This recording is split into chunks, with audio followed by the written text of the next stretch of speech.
it's out of guilt. I think it was a transplanting of settlers who came from Europe. I don't read Reddit. I don't read Reddit. I'd like to go on record. I don't read Reddit. However, I saw this Reddit piece on Twitter. I don't read Reddit. For those of you who read Reddit, you'll know exactly why I'm saying I don't read Reddit. I saw it on Twitter. They said that an Israeli settler took an ancestry test. Now, I did the ancestry test. And alhamdulillah, I discovered that I am about, I think it's 20% West African, about 30% North African, about 35-40% Arabian Peninsula. I think there's a couple, maybe 2% European in it, but we don't need to talk about that.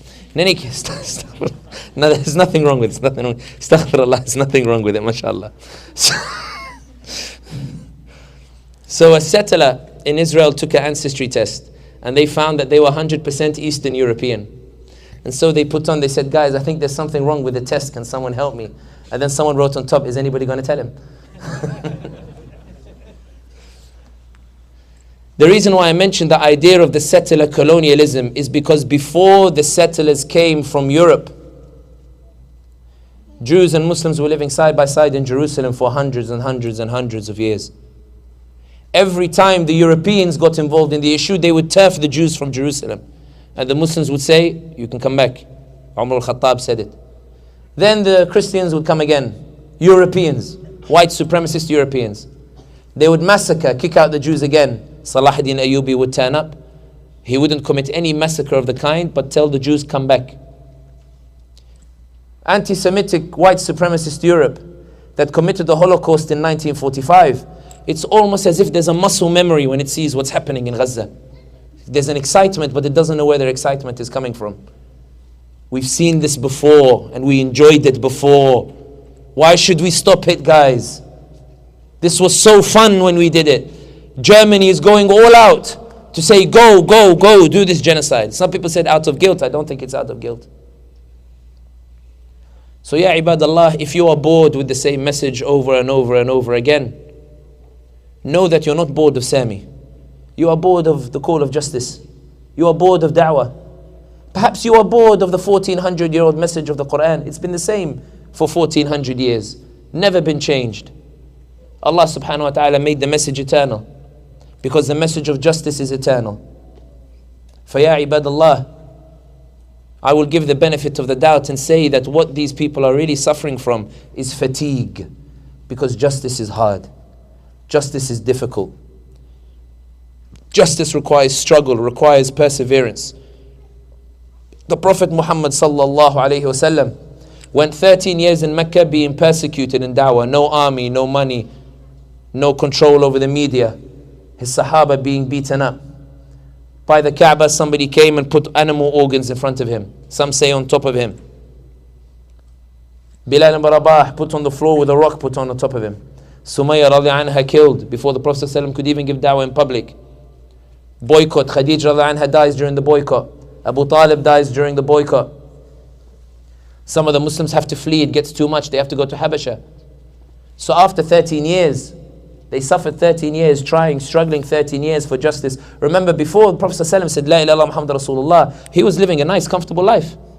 For 40 years of his life, he had no problems with Quraysh. They called him Sadiq, they called him Amin, they called him trustworthy, they loved him, they would leave their property with him. He was like a spoiled child of Mecca. They loved him. Spoiled, not in the negative way. Spoiled as in they loved him so much that they would treat him very well. When did the problem start for the Prophet Muhammad sallallahu alaihi wasallam? When he stood up and he said, La ilaha illallah Muhammad Rasulullah, why do you bury your daughters? Why do you abuse your neighbor?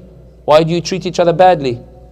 13 years of that suffering, 13 years of the same message, over and over and over again. 13 years, but Sahaba, they don't get tired of the message of justice, even though they're hearing it from the same person over and over and over again for 13 years. And after 13 years, Allah subhanahu wa ta'ala doesn't give him the ability over Quraysh. He tells him to leave Mecca, leave and go to Medina. And the Prophet Muhammad sallallahu alayhi wasallam is so heartbroken that even though Allah subhanahu wa ta'ala has ordered him to leave Mecca, as he leaves Mecca, he turns around, looks at it and says, Wallahi, you are the dearest land to me. And wallahi, if your people had not driven me from you, I would never have left you. The Prophet is in tears, heartbroken, that 13 years of giving da'wah and struggling, and those 13 years end with him having to leave Mecca, to flee in the night when they tried to kill him, and to flee being chased by Quraysh who are desperate to kill him, and he has to hide in a cave, and Allah sends the spider and the bird's nest in order to try to throw off the scent from those who have chased him. 13 years the Prophet ﷺ never tires of this message. So ya ibadallah, for those who are tired of hearing it, beware what you say. Keep it as I'm tired of Sami. Don't say you're tired of the message, because getting tired of me is no problem, that's perfectly fine. You know, sometimes you hear it, you know, and when you're in a marriage, you know, sometimes I'm tired of seeing your face. Khalas, yeah.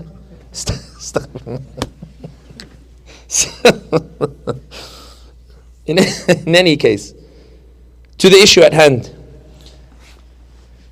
So after thinking very deeply about how to convey a message that you've already probably heard many times over, I've decided that instead of mixing it up, we'll do the same message again. And barakallahu feekum for tolerating it. Because Allah said, فَذَكِّرْ إِن نَفَعَتِ الذِّكْرَ. Remember, for remembrance benefits the Muslim, take it or leave it.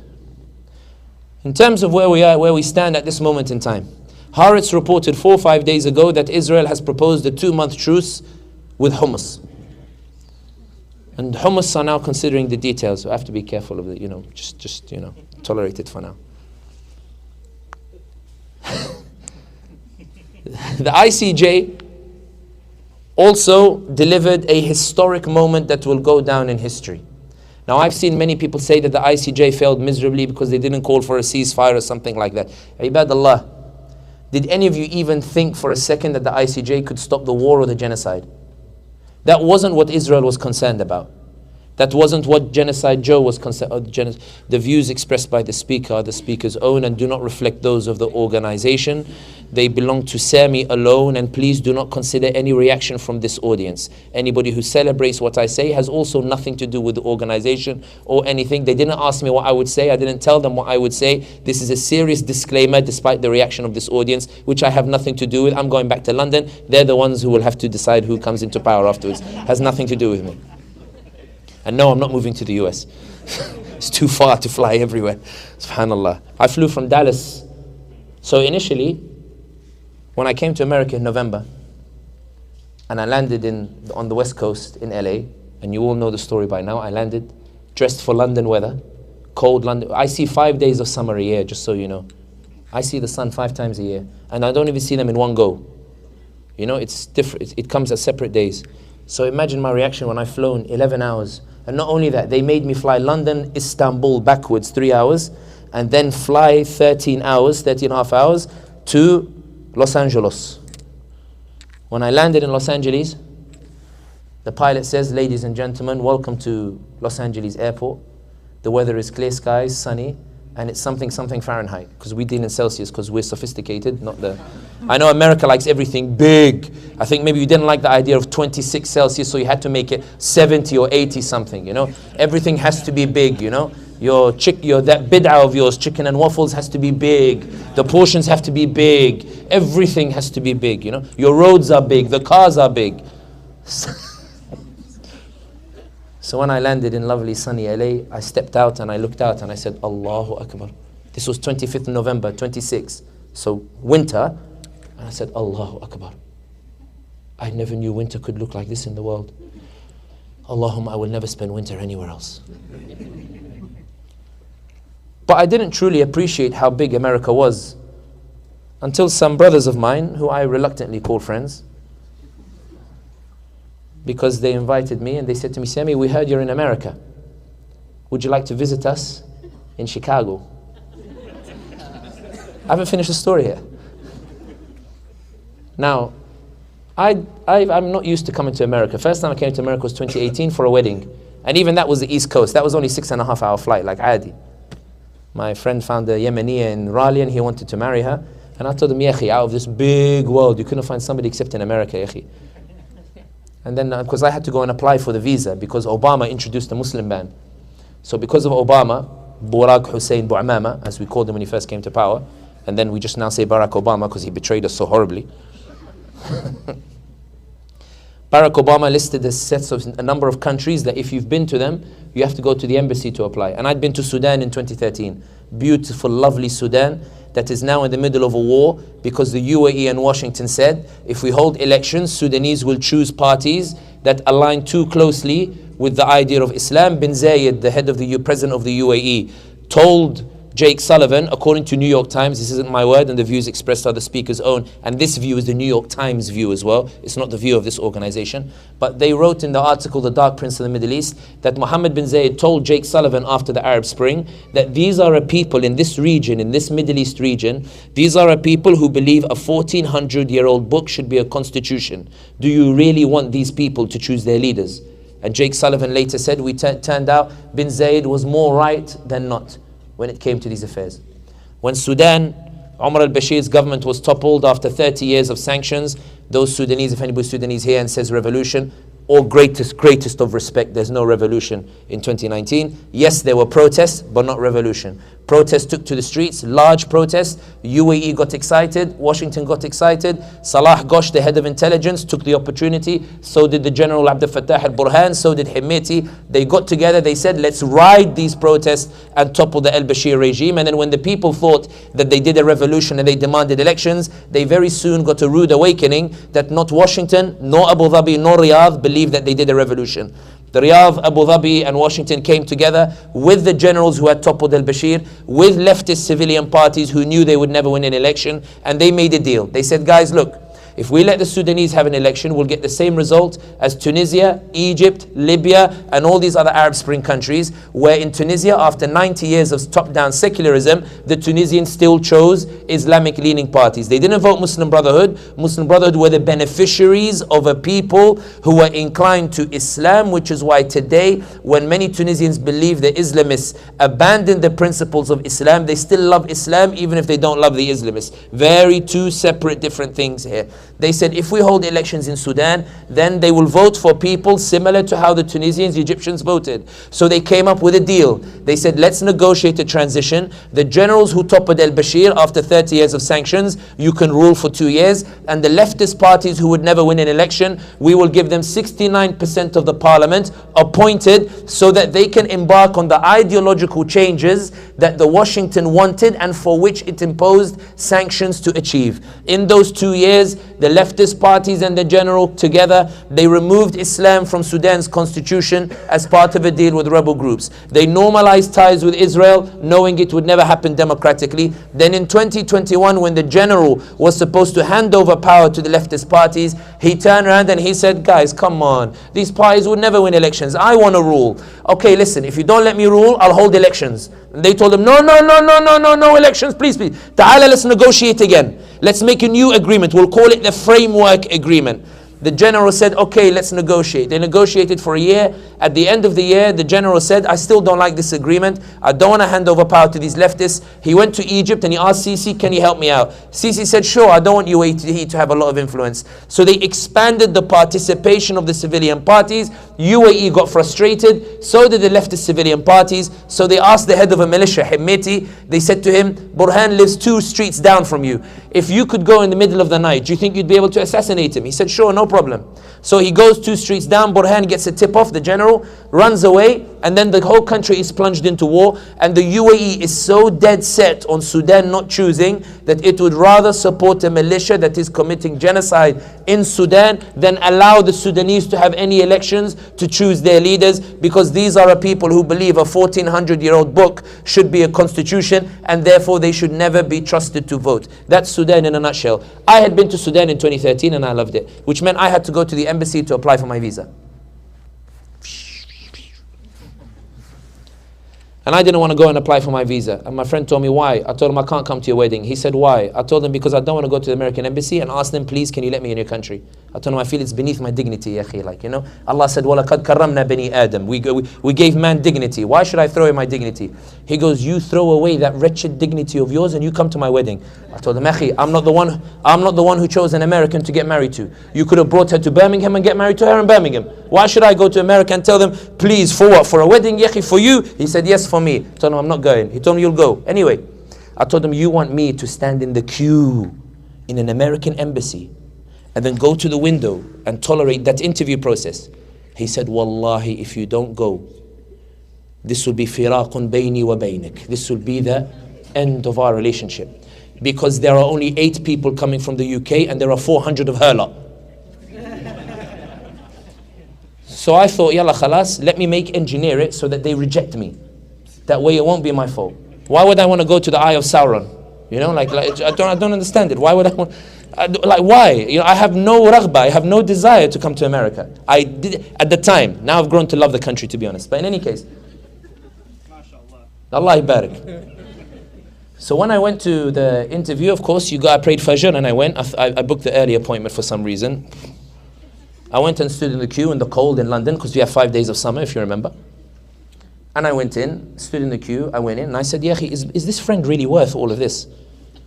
And then I went to the guy in the interview.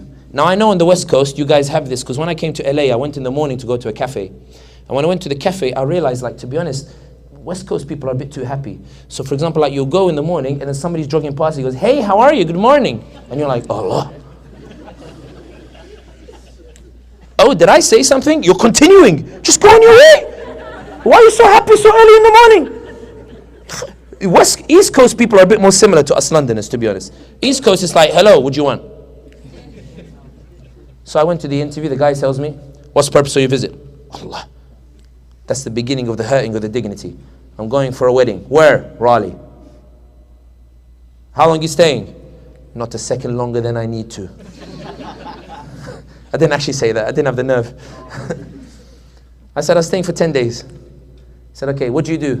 Told him I'm a risk consultant. He said, what's that? And by this I thought, you know what, this is a bit too much, yani, saraha, yani. I don't need to go to America, yani, saraha. I don't need to go through this process, yani. You know, my grandfather was a mujahid against the French, you know, in the mountains, kicked out the French. If he was alive and he saw that, he'd tell me, ikhsa alik, shame on you, you know, denying it. So I said to him, you know what, Google Sami Hamdi. Some fire. He said, what? I said, Google Sami Hamdi. I thought he was going to tell me, no, I'm not. He said, okay. I said, I was quoted in Fox News yesterday. I didn't actually give a quote to Fox News, so don't judge me. I had given a quote to Al Jazeera and they had taken it on Fox News. So he went, because he looked a bit right-wingy as well, whatever that means. So he goes, oh yeah, you were quoted on Fox News. And Breitbart, oh, and he looked happy about Breitbart, which to be honest is not my proudest moment. But I never gave them, I didn't give a quote to Breitbart. They watched the Al Jazeera and then they took it. And then he said to me, well, welcome to America. In my heart, I almost said, I just need to buy a MAGA hat and I'll be able to go through the board every time, subhanAllah, you know. But so, because of Obama, I had to apply for a visa and the like and the Muslim ban and whatever. So when it came to with regards to Sudan and with regards to America and then Gaza and the like, the reality is that when it comes to this process of the ICJ ruling, that many Muslims are now saying that we are upset because it didn't call for a ceasefire. Ibadallah, you're looking at it the wrong way. The ICJ was never supposed to call for a ceasefire. The ICJ was never supposed to stop the genocide. The reason the Israelis were so worried about the genocide, about the ICJ ruling, is because the ICJ has decided that Israel is going to stand trial for genocide. Who would have imagined 5 months ago that you could even question the foundation of the Israeli state? Who would have thought 5 months ago that Israel would be on trial at an international court for genocide, and not even Genocide Joe would be able to get Israel off the hook? That not any of Israel's allies would be able to get them off the hook. For the next 5 years, Israel is going to be dragged through an international court being accused of genocide.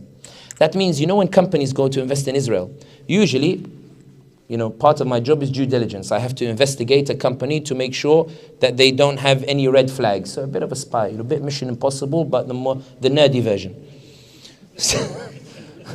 You have to get corporate documents and find out who owns what, the shares and that kind of stuff. And then you make a decision. This person had a court case, this person had whatever, and that kind of stuff. That means when companies now do work in Israel, they have to be careful they don't work with companies that might be implicated in genocide in the ICJ. Because if they do so, then the ICJ rulings are recognized in the UK and also recognized in the US. That means any Muslim can raise a case against any company that works with the Israelis in the UK and the US, and the judge would not ask whether they have jurisdiction. The judge would judge it because the ICJ has already given jurisdiction, which means companies would be less inclined to even invest in Israel. It's a hit on Israel with regards to genocide, and a hit in terms of the economy. Walillahi alhamd. The views expressed by the speakers, and I have no idea what these guys are doing. You got to be careful with these things, you know. Hold it in. The US's immediate reaction was to employ its spin and PR. Now, to understand the spin and PR, it's important to remember that New York Times and CNN have gone from being media companies to PR agencies. I'll give an example, just so nobody thinks I'm exaggerating. I'm not speaking emotionally, I'm speaking seriously. For example, if you remember, the IDF bombed the Jabalia refugee camp, and they killed 400 Palestinians. Now, when they killed 400 Palestinians, the IDF said openly, we did it because we wanted to target a Hummus commander. And then they said that after the bomb, we're not sure that we even killed the Hummus commander. Which kind of makes sense. When you have the pita bread, sometimes it's hard to get the whole hummus on top of it.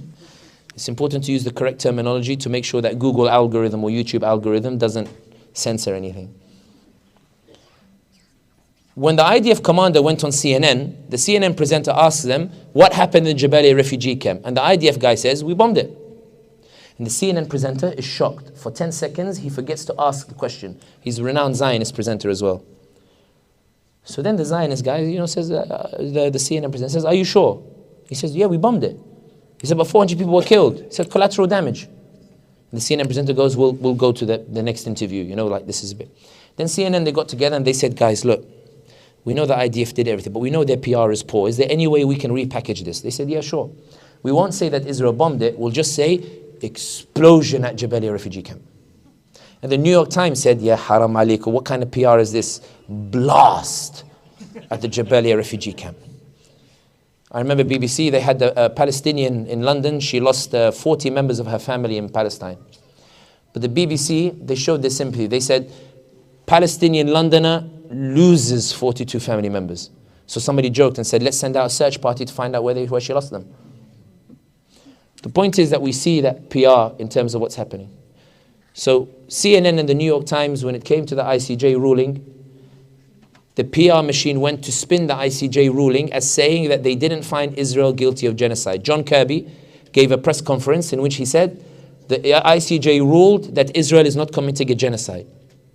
The ICJ ruled that there's enough evidence to show they committed a genocide and they should stand trial. But to be honest, I have to give it to John Kirby because I think what he did was very American, and I explain why. I noticed with Americans, you guys are very good at branding. You see, in my hotel room, I was going through the guide channel, and I saw football. So I thought, fantastic.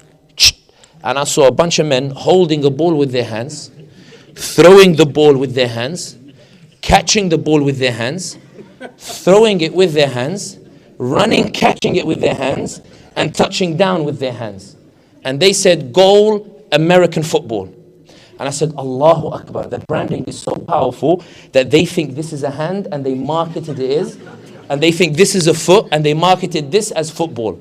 And no one asks how. It's like the emperor with no clothes. No one wants to tell the American Football Association that there's no feet associated with their game. So I understand when John Kirby... They have the kicker. They always give that caveat. Because there's one phase of the game, one in which they kick the ball, they said Allah. It's like when we play soccer or football, we have the throw-on. Because we have the throw-on, we should call it handball. That's the logic that it follows over here. So when I see John Kirby, doing the semantic gymnastics, I think it's a very American thing, to be honest. The rebranding of genocide as something that's minor or the like. Netanyahu, of course, has accused the ICJ of being anti-Semitic because every criticism of Palestine is anti-Semitic. Even if you put a Palestine label on hummus, it's anti-Semitic because, it's The point here being is that the ICJ ruling has rattled the US, it's rattled the Israelis, it's rattled the allies. Why? Because as this case continues, the judges will ask the question about how genocide was made. And they will pursue the road of who provided the weapons for this genocide to take place. And they will find that Genocide Joe is the one who provided weapons. Not only that, the court will discuss over the next 5 years why Biden decided to go to Congress and ask for $14 billion to give to Egypt and Jordan to take in Palestinians in order to facilitate the displacement. Something which is quite extraordinary when you think about. So when I went to sunny blue sky, sunny LA, of course, it's my first time in America. 2018 was my first time. And then I came again in November, and to finish off that story, when I landed in blue sky, sunny LA, again, remember the brothers, they asked me to come to Chicago. Now I thought that your domestic flights is like Europe. I can go to Paris in 35 minutes by plane, or 2 hours by train. I can go to Germany, to Frankfurt, 1 hour 15. I can go to Croatia, Zagreb, in 2 hours. I can go to Istanbul, the length of Europe, in 3 hours. So when they told me come to Chicago, I didn't know the geography of America very well. I said, Adi. They were like, we'll pay for your flight. Bismillah. When they sent the ticket says estimated flight time, 4 hours. I thought maybe something wrong with the ticket. A'udhu billah. What do you mean 4 hours to fly just to Chicago? And that's a domestic flight with no TV on the plane. They give you this basic package of we have free Wi-Fi. You can access the Wi-Fi and watch on your device, but there are no ports to charge your phone. My phone dies in an hour. And this is the worst part. May Allah forgive them. Even though I love them. I love you guys. Wallah, I do. And when I came to Chicago, I came to see you as well because I didn't want to leave Chicago without seeing you. But in this, you did me wrong. I took off from sunny blue sky LA. And I said, oh, thank you so much, West Coast, for this beautiful treatment for London. I didn't realize how starved I was of the sun until I saw you in November. And wallahi, I will bring my family here because they need to see this, even if it's a long flight. And I took off and I said, how wonderful America is, how beautiful America is, how sunny America is. And then as we're approaching Chicago, the pilot says, we've begun our descent, please put your seatbelts on. And I'm like, I can't see Chicago. Why are there so many clouds? And you can't see anything. The plane is in the clouds, jumping through the turbulence, you know, like, and you're like, ah, yeah. And then while we're in the clouds, the pilot goes, you can hear the wheels go, and the pilot goes, cabin crew, preparing for landing.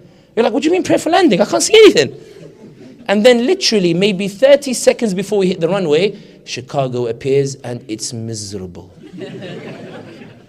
I step out of the airport, the brothers, they say, Sami, welcome to Chicago. We're so happy to have you here. And I'm the kind of person who puts his foot in his mouth sometimes. I won't lie to you, you know, like sometimes I'm not dignified in these things.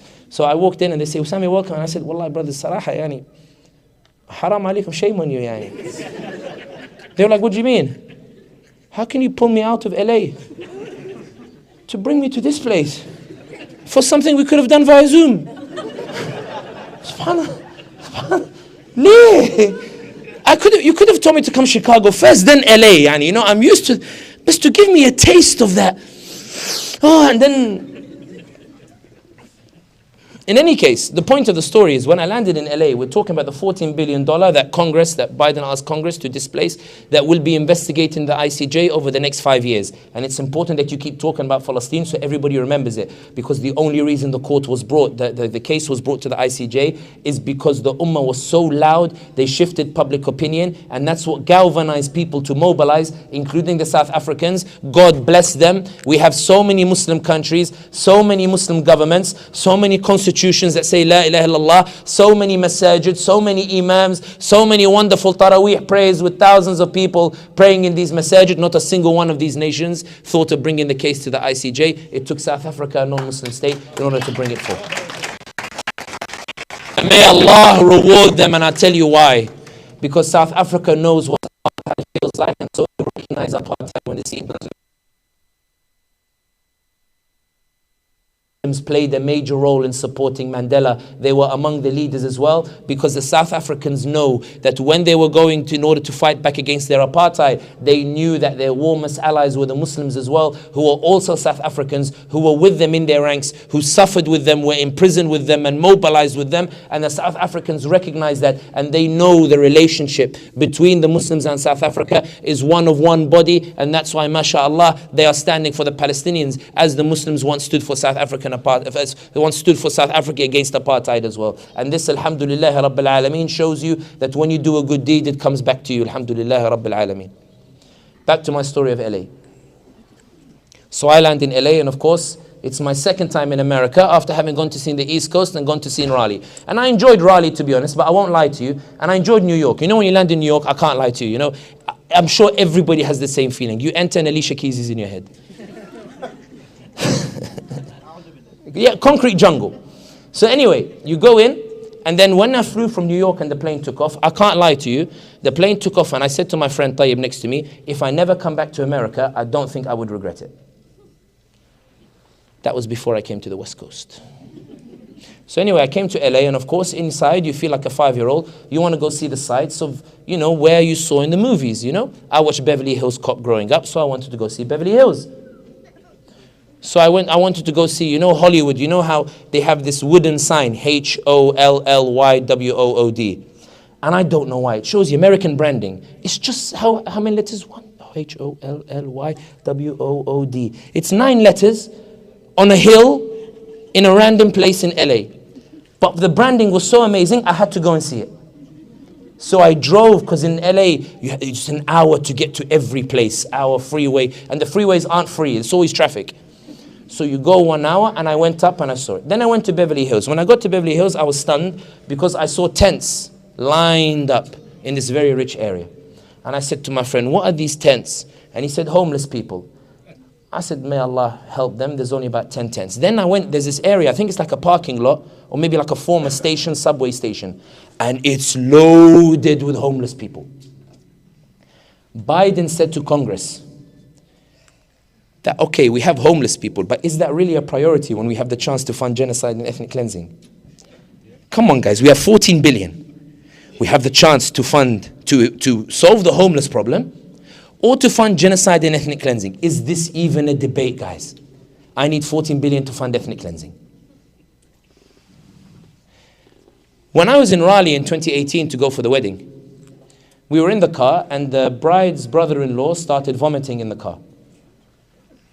Now, I want to tell you something about how great my lovely city of London is, and my great nation of the United Kingdom.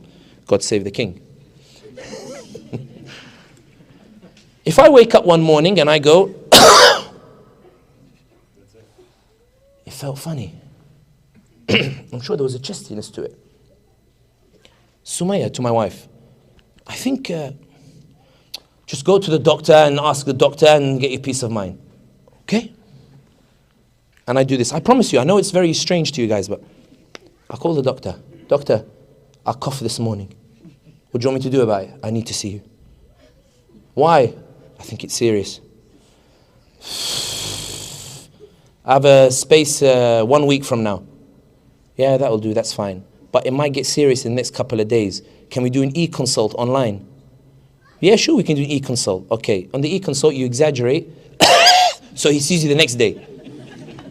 So he says you have to come in. So you go in. Now listen, I know it's foreign to Americans, but this is genuinely how it happens in the UK. So you go to the doctor and you go, doctor, I coughed. He says, show me how.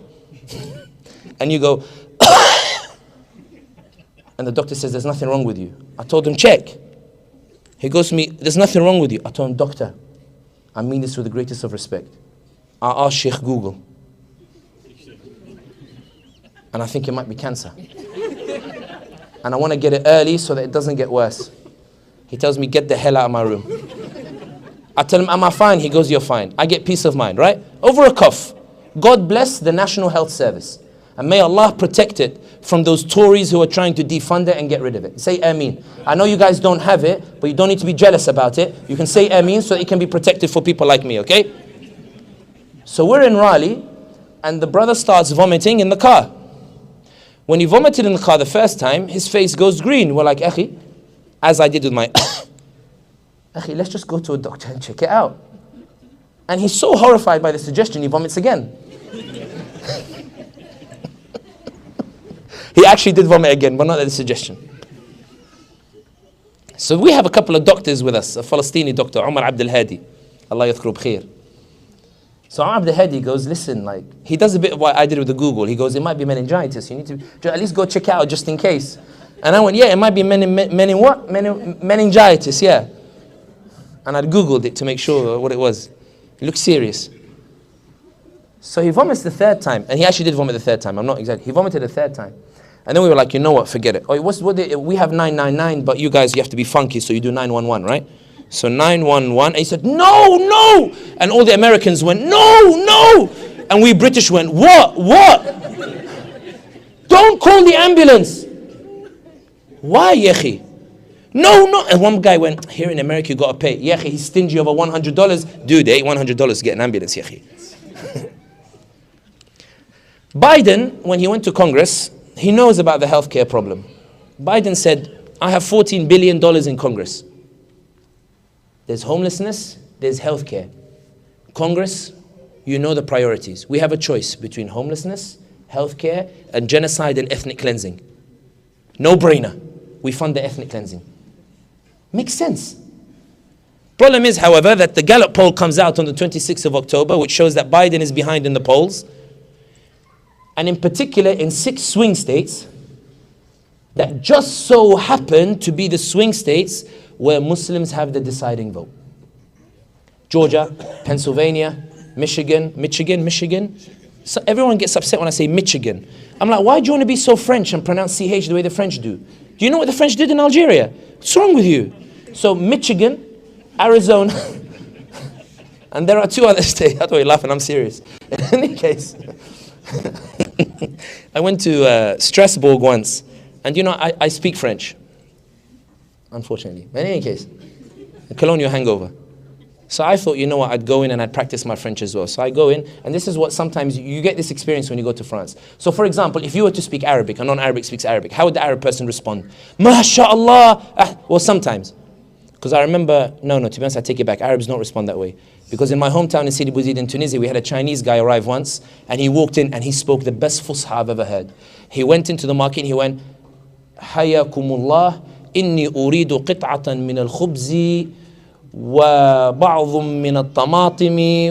And the guy, he goes, I want a bit of, but very poetic. I would like a piece of bread, and I'd like some tomatoes and whatever.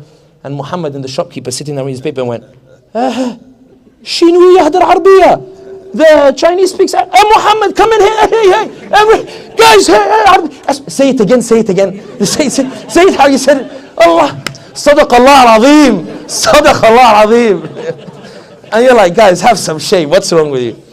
When I went to France, I had this, not the same experience, but a different one, where you go, est-ce que je peux acheter un croissant s'il vous plaît? Can I buy a croissant, please? And the guy will go, I speak English. Sorry, bro, like, khalas, you know, we'll do whatever anyway. So in those 6 swing states, Blinken, Biden, they realize that they're behind in the polls in states where the Muslims have the deciding vote. Now, I'm aware sometimes that when I say this, because Muslims have been afflicted with this trauma, PTSD, because they fail to appreciate the victories the Ummah has made in the past 90 years, such as breaking the hold of colonialism over much of the Muslim world, such as the Algerians who liberated Algeria, the Egyptians who liberated Egypt, kicking out. The colonial powers didn't leave because they felt guilty. They didn't wake up one day. The French didn't wake up one day and say, well, wallahi, they don't say wallahi, but they said that, you know, what we did to the Algerians is so bad, we need to leave. The Algerians kicked them out. The Ummah kicked out the colonizers. America could not get a military base in the region until 1991 when Saddam invaded Kuwait. He made that silly decision to invade. I know everybody likes to say, yeah, but Kuwait were doing this, Kuwait were doing that. In any case, Saddam knew when he invaded, it would give the opportunity for the Americans to come in. In any case, and then you had the Arab Spring, authoritarian regimes toppling. Many people see chaos as something that reflects a disaster for the Ummah. Chaos means that a power is not able to subjugate the other. Chaos means that the repressive powers are unable to fully subjugate those forces that want freedom. The chaos means that the people are banging on the door to freedom, and the The repressive powers are struggling to shut it, which is why you have all of that chaos. It's a tough and turbulent process, but it's better than the oppressive powers when they had full power to repress the other side. I would rather have a balance where freedom can win than one in which the repression is completely suffocated, the freedom movement. In any case, I'm aware that as a result of the self-defeatism and trauma of the ummah, I'm aware when Sami says it, you might not believe it. So I've brought you, sahih, like traditions of journalism. I'm going to bring you Axios, the Israeli paper, and I'm going to bring you Politico. I think it's European, but anyway, it's a prestigious thing. So it's not Sami who's saying it. Axios said 1 week ago, 2 weeks ago, time's a bit of a blur because all your domestic flights are more than 3 hours. I couldn't believe it. On this particular trip, I flew Detroit to Arizona, 3 hours, 56 minutes. Domestic flight, they called it. The nerve, the branding is phenomenal. Then I flew San Diego to Seattle, 2 hours and a half, which is London to Tunis. Then I flew Seattle to Houston, 3 hours or 3 hours 50 something, again another 4 hour flight. They call that domestic flight, apparently, which is longer than London to Istanbul. And then you fly here from Dallas, it's 3 hours and a half on Southwestern. Half the flight is smooth, half the flight is turbulence. You feel like the plane is going to fall out the air. And you think, what on earth possessed me to get on a plane in this place? I want to go home. I didn't actually say I want to go home. I just said shahada, la ilaha illallah, Muhammad Rasulullah. The point is that when you look at those particular swing states, Axios reported and said, if Biden loses, quote, a sliver of the Muslim vote in these states, Biden loses the election. Politico said if Biden loses 100,000 votes in Michigan, Biden loses the state. That's why Biden on the 28th of October came out and said, we don't want that 14 billion to help the displacement of Palestinians. We are against the displacement of Palestinians. Now I thought that Genocide Joe was lying because I know that he lied about the beheaded babies and then the White House thought it was too great a lie. They had to come out and say Biden didn't mean there was a beheaded babies. He was actually just repeating what Netanyahu told him. And then Biden repeated it later on. And may Allah guide him. May Allah guide him and bless us with good health at that age, inshallah. I didn't say anything. SubhanAllah. May Allah bless us with good health. May Allah guide them. I mean that sincerely. And may Allah bless us with better state of health, inshallah. So Biden goes to Netanyahu, and as a result, they need to remarket and repackage the genocide and ethnic cleansing. Why? Because Blinken identifies a problem. Blinken identifies the problem in that when he's looking at those polls, he believes that those polls are not changing because the Muslim nations have taken any particular position of the genocide. In the beginning, Blinken is confused. Blinken says, and before I say this part, the views expressed once again belong to the speaker alone and do not reflect the organization.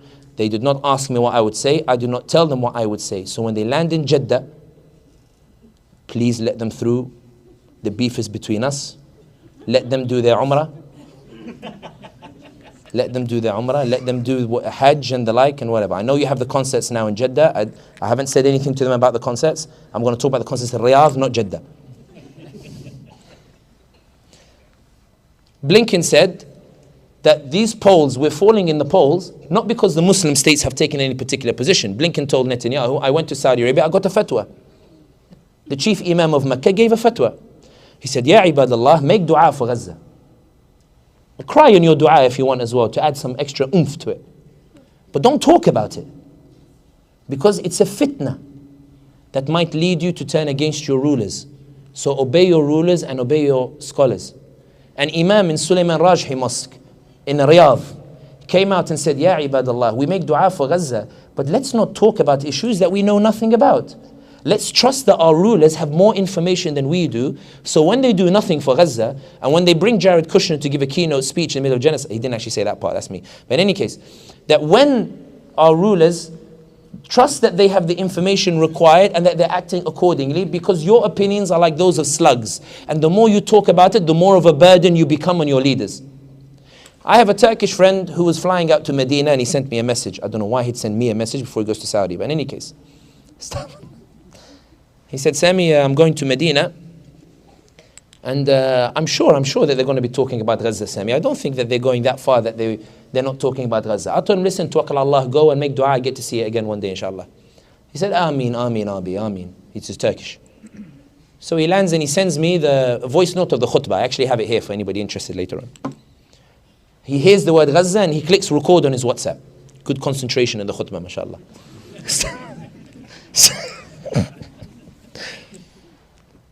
The voice note says, from what I heard of it, is Ya ibadallah, we make dua that Allah sends His patience on Gaza. But Ya ibadallah, beware the rabble rousers who are using Gaza to turn you against your leaders. Say alhamdulillah for the stability you have here, and that's because of our leaders. Obey your rulers, obey your scholars, don't talk about issues that you don't know. My wife and I, we run this travel company. My wife likes the idea of reconnecting the memories of the ummah. So we take people to different places. Bosnia, Barbados, Uzbekistan, Malaysia, Korea, Japan, all these other different places. So market. Every year she presents in Istanbul at the World Halal Summit. So she went this year. She met a Malaysian friend of ours who used to advise the Malaysian government. And he said to her one day over dinner, he said that in front of the group. They were talking about Saudi and talking about the videos and saying, is Sami okay? Is he safe? Is he this? Does he go near their embassy? She said, no, he doesn't go anywhere near it. I need to stop doing that. La hawla wa la quwwata illa billah. They actually did ask that. That wasn't a joke. But in any case, I don't like it when people ask that question. In any case, he told Sumaya, my wife, he said, tell Sami that I'm going to Umrah in December. And I've received a WhatsApp message that says that we have been asked by the Saudi authorities not to bring kafiyas, not to bring Free Palestine stickers, and not to record ourselves making dua for Gaza. I told the Sumaya, every time I do a video telling the ummah what bin Salman is doing, I get a backlash for the first 2 months and then apologies for the 2 months afterwards. I'm not in the mood for a backlash at the moment. Come back from Turkey first, because Erdogan wants to make peace with bin Salman. And also, when you're on the train, on the tramway, please stop talking to me in Arabic. There are racist attacks taking place. Speak in the poshest English that you know. You're half English. They have an inferiority complex to English, but they might do something if you speak Arabic. I beg you, speak to me in the poshest English that you have, like the way you see in those period dramas, Downton Abbey and these ones. She said, oh dear husband, okay. She actually did. May Allah guide the Turks, inshallah. Say, I mean that sincerely, honestly. So when I was in sunny blue sky, lovely sunshine LA, on this beautiful west coast, I was at a dinner and we were talking about it, and I said, guys, I heard a rumor that the Saudi authorities are saying no kafiyas, no free Gaza stickers, no whatever. I said, that'd be ridiculous if bin Salman does it. That's mad, you know, but I haven't seen any proof. They were like, wait. Here it is. Habibi, and I'm going in December, here is the message. And I read the WhatsApp message and it says, it's with a heavy heart that we inform you that we've been told, etc. So I did what Sami does. I went and did a podcast about it. And alhamdulillah, I got backlash from Saudis. Apparently now, the rule is being implemented, not on Western Muslims, because they're a bit too loud, but on Eastern Muslims, those who perhaps, might listen a bit more. Which is why some of you will be able to go and wear your kafiyas, and some of you will find yourselves under pressure.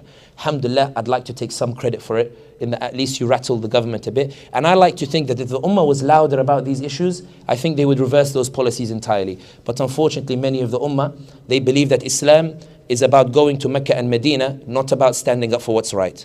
They believe Islam is about living a life where you can pray 5 times in the masjid and make dua, even when the person next door is funding a genocide in Sudan. You want to go make hijrah to a country where it has Islamic schools, even if the government of that particular country is using your presence in that country to say that we are massacring the ummah elsewhere, but these Muslims are saying we have a good Muslim life over here. Let them live their Muslim life while I continue to do what I want to do elsewhere. Let the ummah be ummah that stays in the masajid, that never leaves the masajid, that celebrates the masajid and stays in it and makes the masajid solely for ibadah. Let this ummah be an ummah where they read in the seerah that the masajid were the center of community in everything, whether it's to do with the fate of the state. Let the ummah read that Khalid ibn al-Walid was demoted by Umar ibn al-Khattab in the masjid. Let the ummah read that the Sahaba used to discuss the next plans in the masjid. Let the ummah read about that, celebrate it, but never ever do it in the masajid. Let them make it so that where Sahaba made the masjid the center for everything, let this ummah be that the masajid is mainly for ibadah and not to talk about anything else. And I respect American law. I know American law is very similar to that, so I'm not saying them that they should make it a center. I'm just saying that the ummah has become an ummah sometimes where perhaps it values the rituals over the very substance of Islam, which is that they stand up for justice. Because for those Americans listening, there's actually an interesting point. The companions of the Prophet sallallahu alaihi wasallam, only a minority of them are buried in Medina. The majority are buried outside of Medina because their interpretation of Islam was to go out and stand for justice, was to go out and spread the deen. To say, mashallah, Sahaba went out, but akhi, and I want to go back in. So it's a very strange, my ummah of today, sometimes they read the seerah, but do the opposite of what they read. They read a hadith and celebrate it, but do the opposite. But it is what it is. And maybe if you have some branding tips for me, you can help me out, inshallah, to convince them otherwise. I mean, you made the handball, football, and that stuff, so you can help me out with it, inshallah. In any case, Blinken told Netanyahu that we have the Muslim nations. I got a fatwa from Abdurrahman al-Sudais. And all of the durus in Saudi are obey your ruler, obey they, don't talk about Gaza because it's a fitna. UAE gave us a statement that blamed the Palestinians for what happened. Abdullah bin Zayed tweeted, I spoke to my good friend Blinken. 2 hours later, UAE issued a statement that we are blaming the Palestinians. And then they panicked a bit when there was a backlash. So they were the first to send aid to Gaza. And now when they got frustrated with Netanyahu, they were also the first to send in CNN to see what's happening in Gaza. Because bin Zayed said, look, listen, I'm getting a lot of backlash from my ummah. I don't know if he considers it his ummah, but in any case, I'm getting a lot of backlash from these Muslims. I'm getting a lot of backlash from the Western Muslims. People are very loud about my role. I want Netanyahu to go. I want to put him under pressure. I'm going to bring CNN in the hope that they might force Netanyahu to be toppled so that another Israeli leader can come to power, so that the Muslims can get off my back and I can continue normalization without the pressure of them telling me that I have to do something. So Blinken, when he goes to Netanyahu says, what's the problem? I don't understand. The Muslim nations, Netanyahu gives a speech. He says, we thank our friends for understanding our position. His friends weren't America. He was talking about the Muslim leaders. He actually was. He said Barakallah. He did say Barakallah fikum. In any case. So when Blinken goes and says to him, Blinken identifies and says the issue is not the Muslim leaders. The issue is 1.9 billion Muslims won't stop talking about Gaza. 1.9 billion Muslims won't stop talking about Palestine. Which means the algorithm which used to promote certain raunchy figures and Love Island and Kanye West and his troubles with former wives and stuff like that. Instead now, the algorithms are all promoting Palestinian content. Blinken said before Palestine was an issue limited to the Muslims. But now Sarah, Dave, Michael, Smith, Jeremy, Joe, any more names? And Bob, Peter. You know, it's funny, that Bob thing. I met Imam Tom Fakini. So while I'm talking to him, he just said, I mentioned his name a couple of times and he went, yeah, Tom. I was like, what's wrong with it? He goes, it's just here they call me Tom. I said, well, let me tell you as an English person, it's Tom. He goes, whatever makes you happy, bro. In any case, Blinken said that as a result of the ummah being so loud, the ummah refusing to talk about it, the algorithm is now favoring Palestinian content, and that's changing people's minds because we're falling in the polls over an issue where American troops aren't even on the ground. We're falling in the polls because they genuinely don't like our policy. So Bibi is Netanyahu's nickname. May Allah never give us any similar nicknames.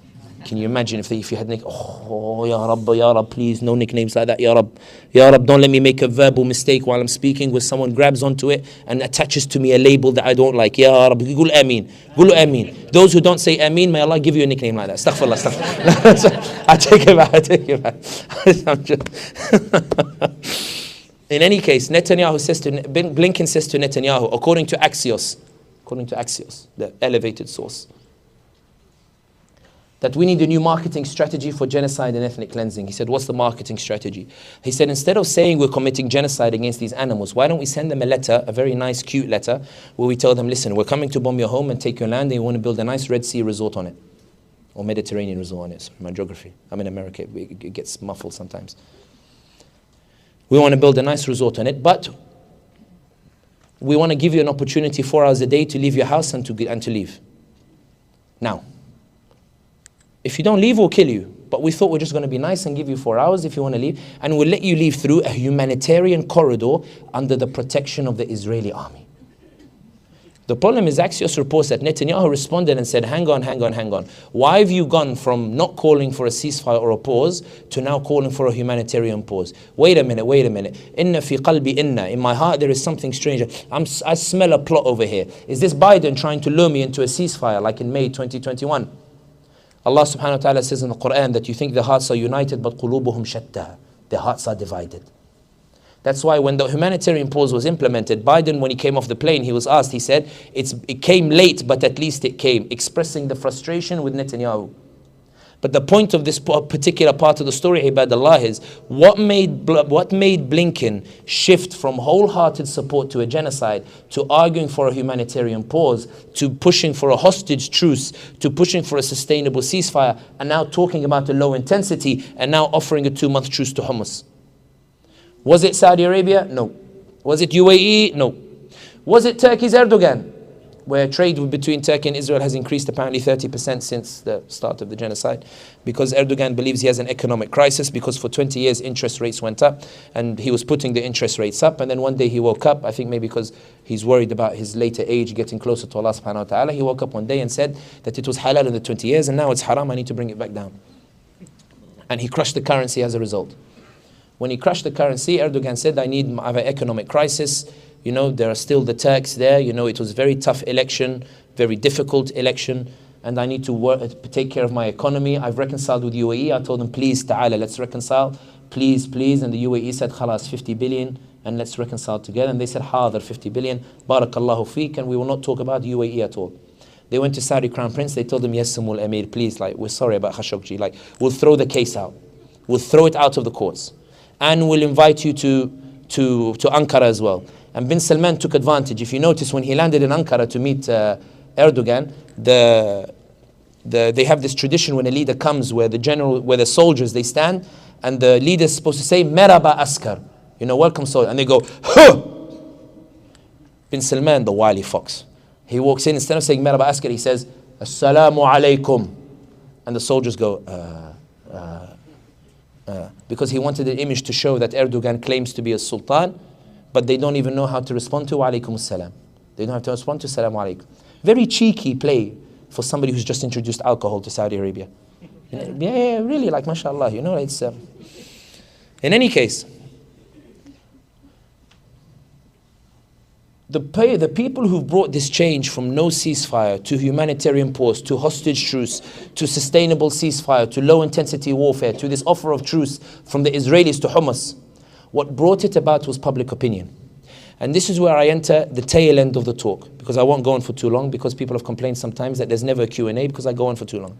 So I promise this time I'll show due respect and leave it for if you have questions. They say that when there are questions, it means you didn't do a good job in addressing the points. In any case, it's an indictment whenever there are so many questions.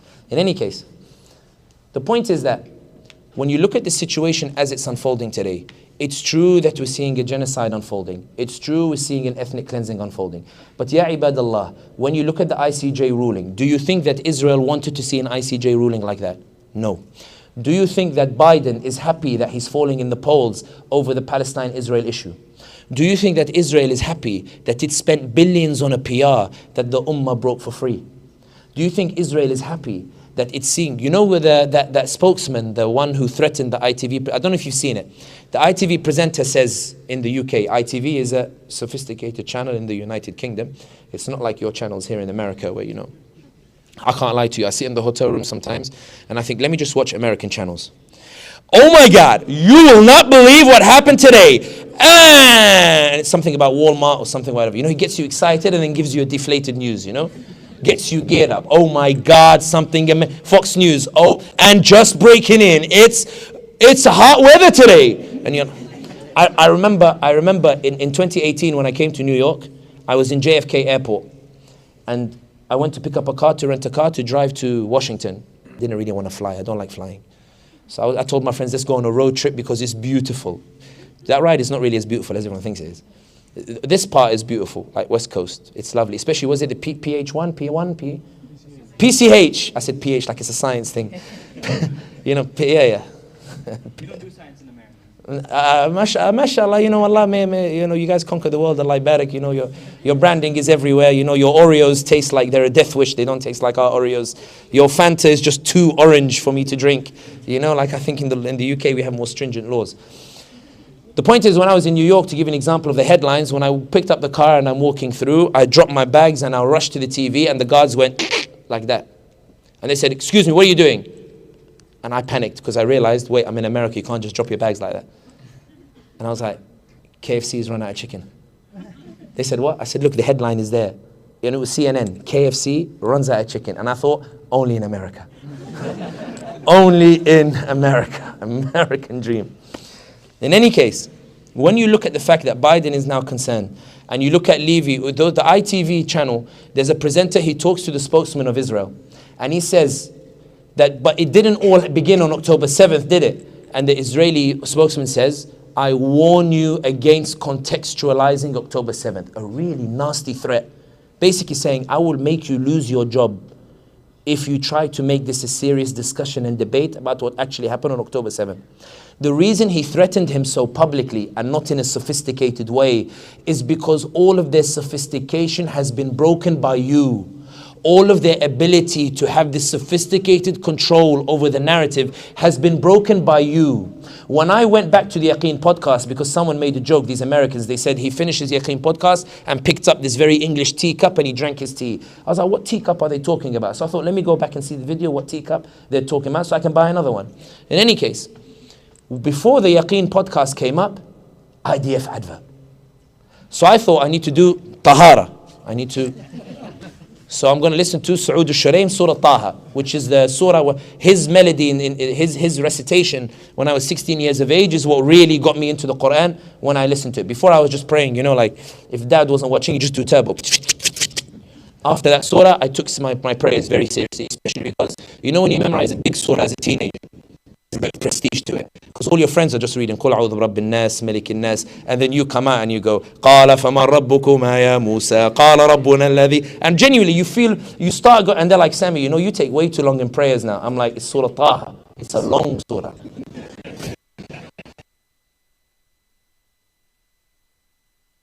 Bit of prestige amongst your friends. I would encourage it. Anyway, and Shuraim is very easy to memorize, his naghma, his melody and the like. Although in recent times, I've taken a great love for Sudanese maqamat when they read. You know, like a Nurain. Alhamdulillahi Rabbil Alameen, Ar-Rahman Ar-Rahim, Maliki Yawm Ad-Din, Iyaka na'budu wa Iyaka nasta'in, Ihdina as-Sirata al-Mustaqim, Sirata alladhina an'amta alayhim, Ghayri al-Maghdubi alayhim, Waladh. And he holds his breath for the whole way. Aleen. And you go, Ameen. Beautiful Sudanese naghma. When I opened Su'ud al-Shuraim to make tahara from seeing the IDF advert, it's like the IDF wanted to do the Bismillah for me. Because it popped up before Su'ud al-Shuraim. For those of you who know social media advertising, you'll know that in order to get an advert on things that are unrelated to the issue, you need to spend a hell of a lot of money. You need to spend a lot of money. Like I remember when I first started Facebook adverts many years when I was trying to start the international interest to make it spread. And I'd be like, I want it to be popular in America, UK, English-speaking countries, Malaysia, this place. And I would just watch the reach go like bigger and bigger and bigger, but the price go higher, higher, higher, higher. I said, I can't afford this. And then eventually you can only really afford to spread the message within your area of London. So for them to spend that much money shows that they spent billions in order to restore control over the narrative.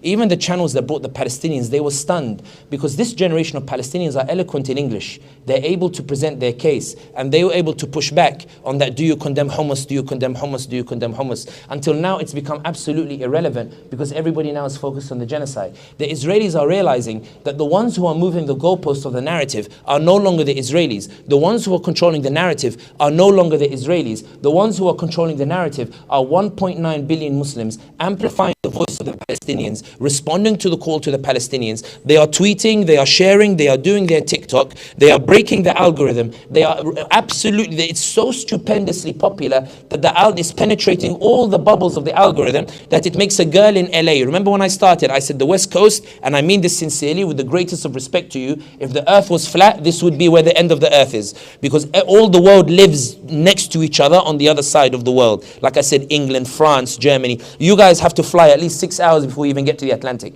In any case, the point being is that a girl in LA says she grew up in a Zionist environment, never having seen Palestinian voices, but as a result of TikTok, حَفَظَهَا اللَّهُ وَرَعَاهَا وَرَفَعَ مَقَامَهَا, say Ameen, because if you don't say Ameen, it's as if you prefer the narrative be controlled by BBC and CNN. وَعِيَاذُ بِاللَّهِ. Allahumma never let them control the narrative. Ya Rabbal Alameen. A Zionist girl on TikTok says, as a result of TikTok, حَفَظَهَا اللَّهُ وَرَفَعَ مَقَامَهَا. As a result of TikTok, I finally heard Palestinian voices. And she says, I can't unsee what I've seen, and I'm dedicating my channel now to Palestinian content to talk about Palestine. Another girl says, you know what, I want to understand, because I've been seeing videos of Palestinians that have been amplified by the ummah of 1.9 billion that broke the algorithm and broke the bubbles of the TikTok algorithms, which means that the Palestinian content reached every single handheld phone in the world. She says, I want to understand, I've been watching these videos of Palestinians, they're being bombed and killed, but they keep saying, Hasbunallahu wa ni'mal wakeel. They keep saying, Inna lillahi wa inna ilayhi raji'un. They keep saying everything belongs to Allah subhanahu wa ta'ala, and we will continue to struggle and we will continue to resist. I want to know where they get their resilience from. And they keep quoting these passages from the Quran. So I'm going to use my TikTok, and we're going to go through pages of the Quran together. You, my audience, every day we're going to do so. 1 week later, she says, La ilaha illallah,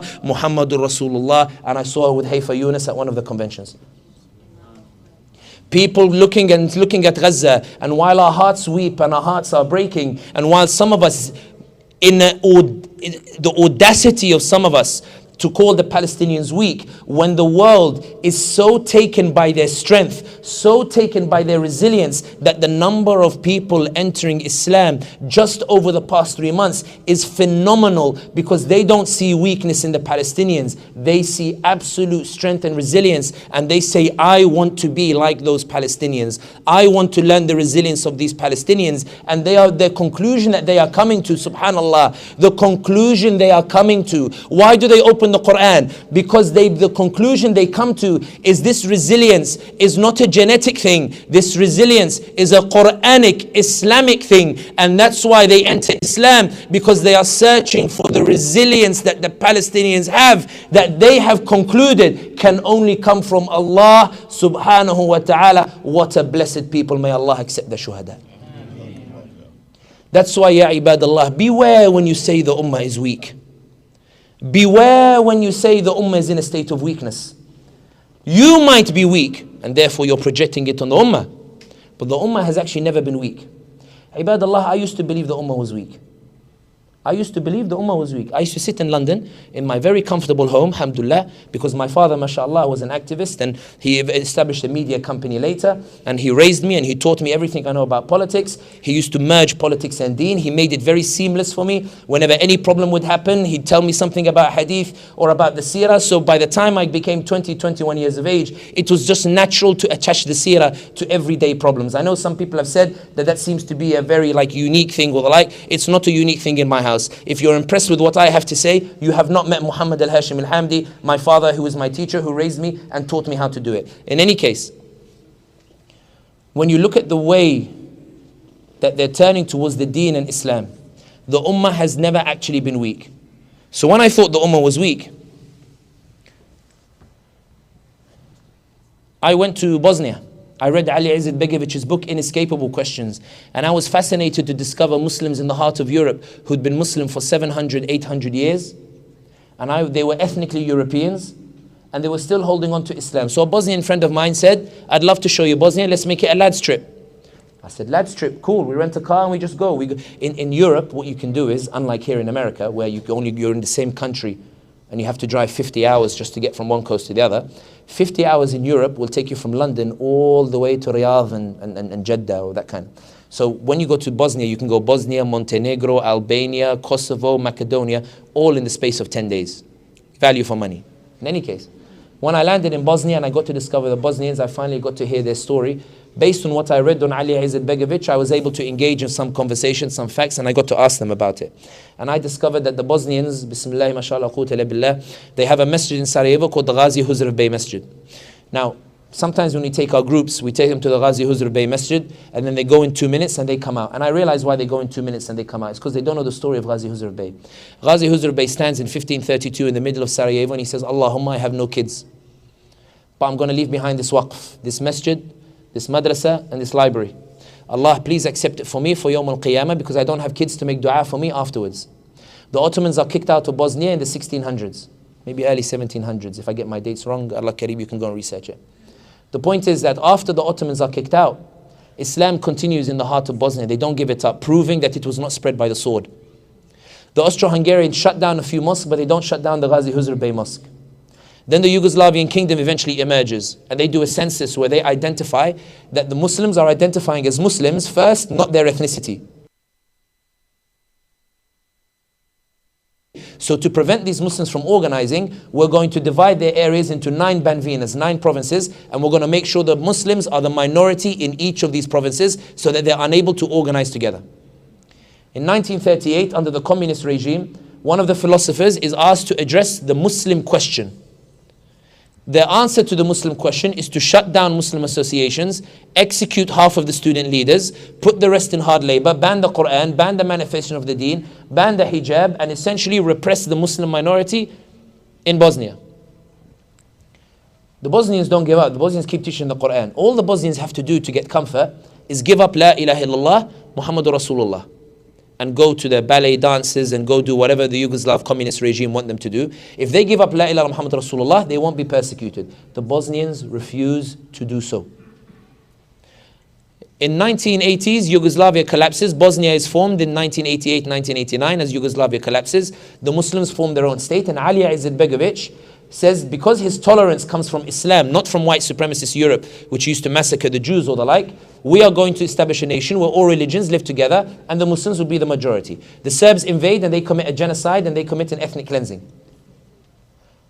1995, the Muslims are still in Bosnia, and even today, Islam is still preserved there. The Ghazi Huzrev Bey Mosque remains standing since 1532. The Ummah has never been weak. You look at Turkey, Ataturk comes to power, imposes secularism and tells the military to do a coup on everybody who threatens to re-Islamize the Turkish state.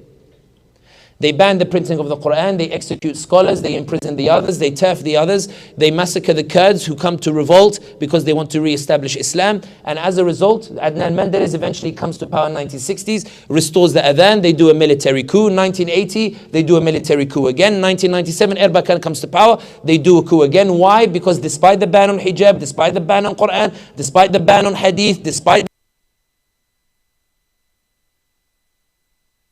Allah Muhammad Rasulullah, even though if they give it up they will live a life of comfort, they say we would rather struggle than give up La ilaha illallah Muhammad Rasulullah. 1997, Erbakan comes to power, there's a coup, and then 2003 they break the system completely, they deliver Erdogan to power. Turkey is unrecognizable from the days of Ataturk because now it's haven for the Muslims. The Ummah has never actually been weak. Rather, it is the Ummah has been unappreciative of the fact that Allah decides the outcome as He wishes, how He wishes, and when He wishes. And therefore the Ummah is dissatisfied with the way that Allah conducts His own affairs, and therefore they believe if it's not an outcome that they want, there must be something horribly wrong with it. That's why, ya ibadallah, when you look at the impact that you've had on Gaza and Palestine, let's be brutally honest here. The ones who forced Biden to buckle is you.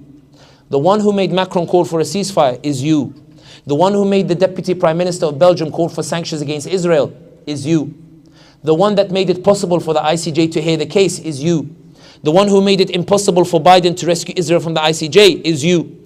The one who made the CNN presenter apologize for giving 24-hour coverage to unsubstantiated allegations of beheaded babies was you. I asked the elders, have you ever seen a media presenter apologize for their coverage of Gaza, Palestine? Never. In the space of 3 months, we saw BBC, CNN, and these others apologize for their coverage. Do you think they apologize because Biden asked them?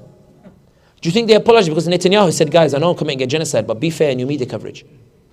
They apologized because they received such backlash on social media that they got concerned by how many people were told by Gaza and Palestine, and therefore they decided that they needed to apologize in order to rescue themselves. Moving forward now, Ya Ibadallah. I said this is where I wrap up 25 minutes ago. Somebody made a joke that when Sami says it, he's also for 15 minutes. I promise 5 minutes and I'm done. Moving forward, Ya Ibadallah. Biden was asked, are you concerned that you're going to lose the Muslim vote? He said, why should I worry? The other side is Trump. He wants to put a Muslim ban.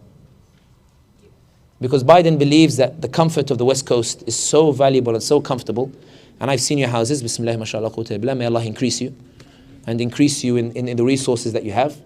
I confess that when I went home to London and I entered the house and my family greeted me, Sumaya said to me, what's wrong? Like you look like... I told her, no, I'm happy to be home. She goes, then what's wrong? I told her, I feel claustrophobic. Everything feels so tight in London. You know, subhanAllah.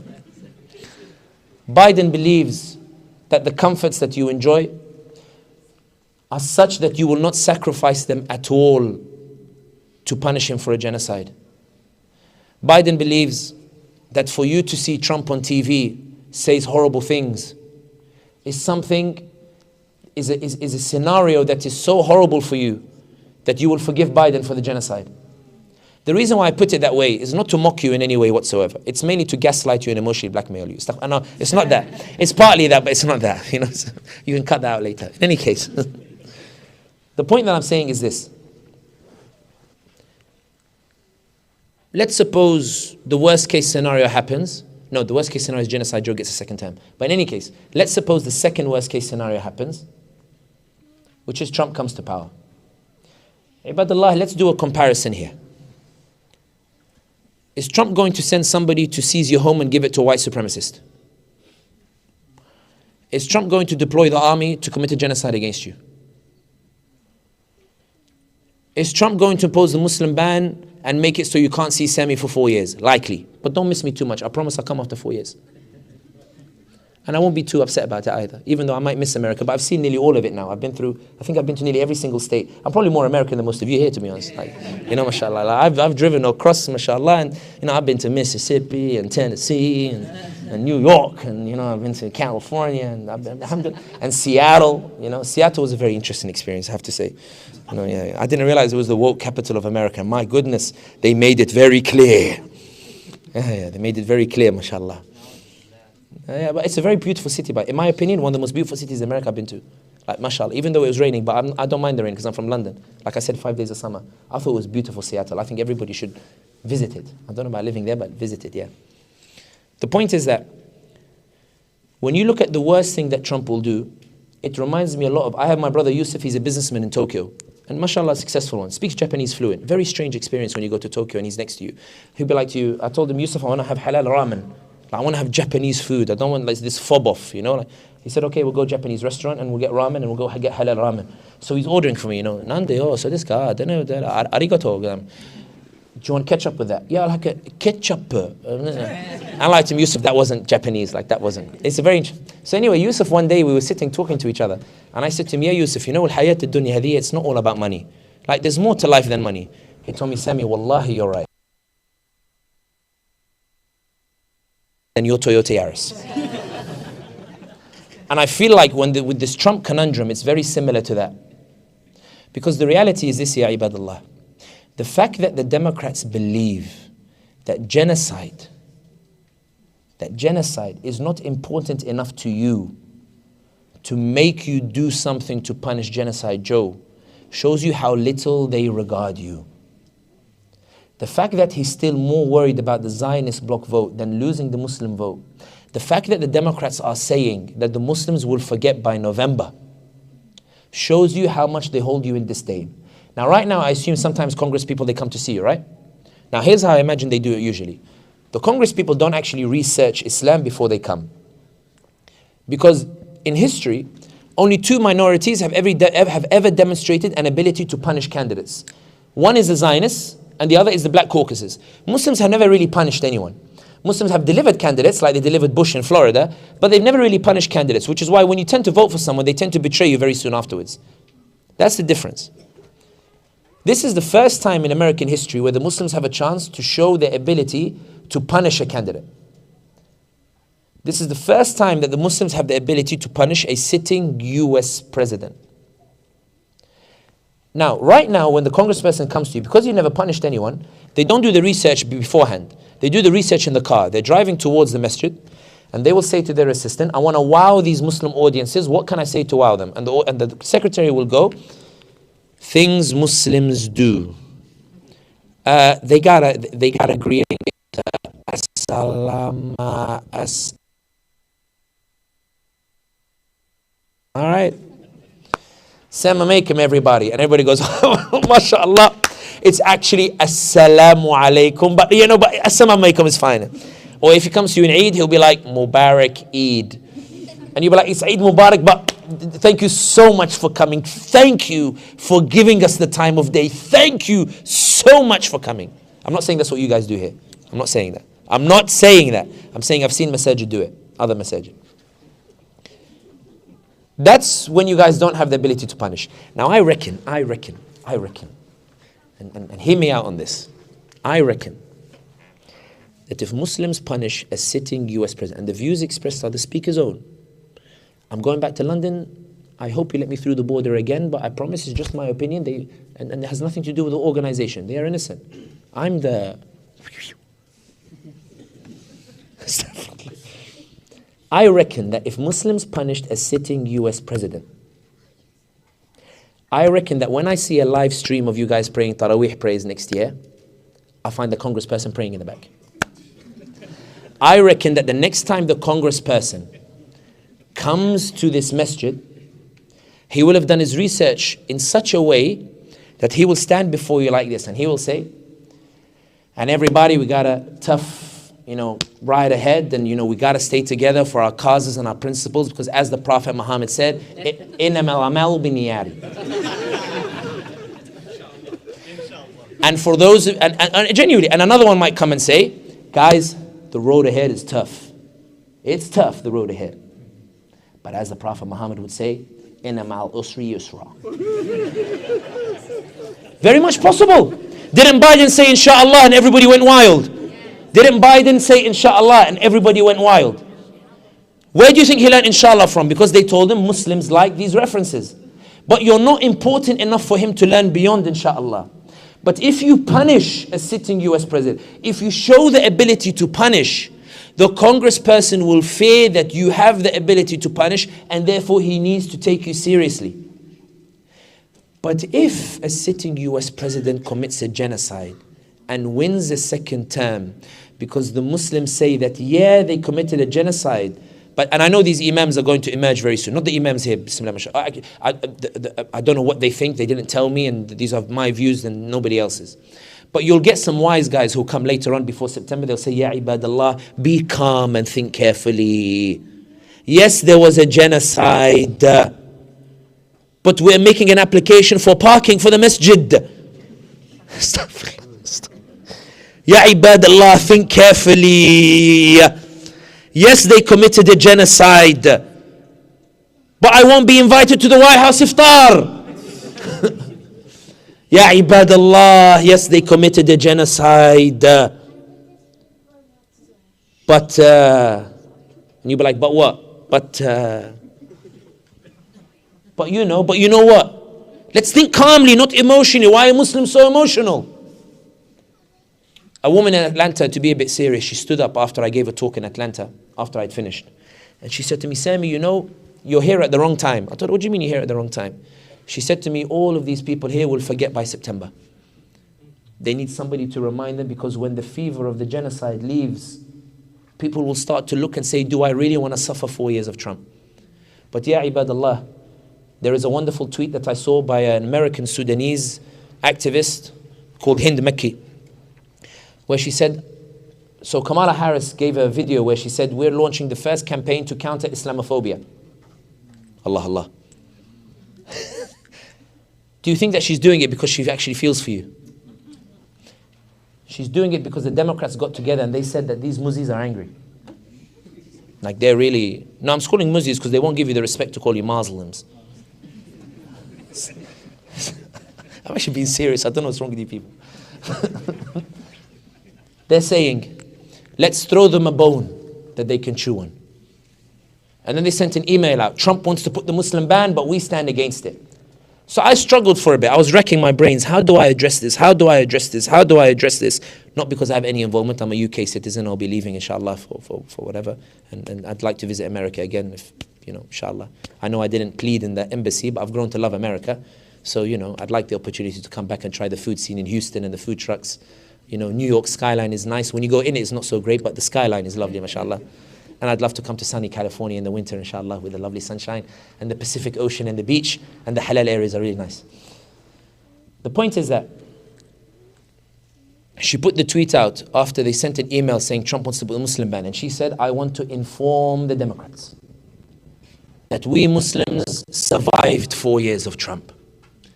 20,000 Palestinians did not survive 4 years of Biden.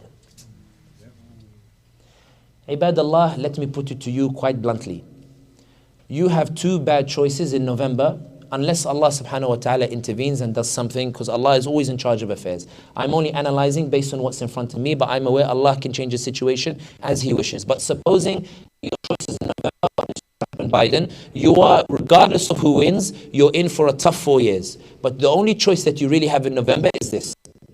You can live 4 years with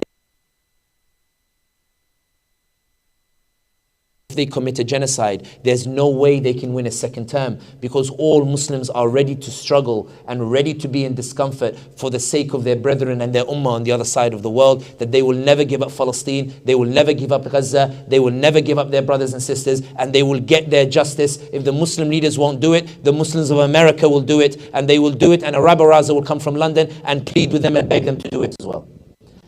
You with the dignity that you punished a sitting US president, and you don't care about the consequences. Or you can live those 4 years in humiliation, where Biden wins the second term because you chose not to punish him. And he spends 4 years not giving you the time of day, because he'll laugh in the White House and he'll say, can you believe that we killed 20,000 of their brethren and they still voted blue? They still voted for me. And one guy will be like, I'm telling you, these Muslims have no dignity. They have no self-respect. And then somebody will say, don't you think we should at least visit them? Why visit them? Why go to them and say, they'll come knocking on our door. They came to us after we committed a genocide. And even when you go visit them on the door, they'll be like, come back tomorrow. And then the Zionists will walk in, they'll be like, please, please come in. You are relevant. These guys have no self-respect. These are relevant. This is what I meant by gaslighting and emotionally blackmailing. Now, I'm not gaslighting you.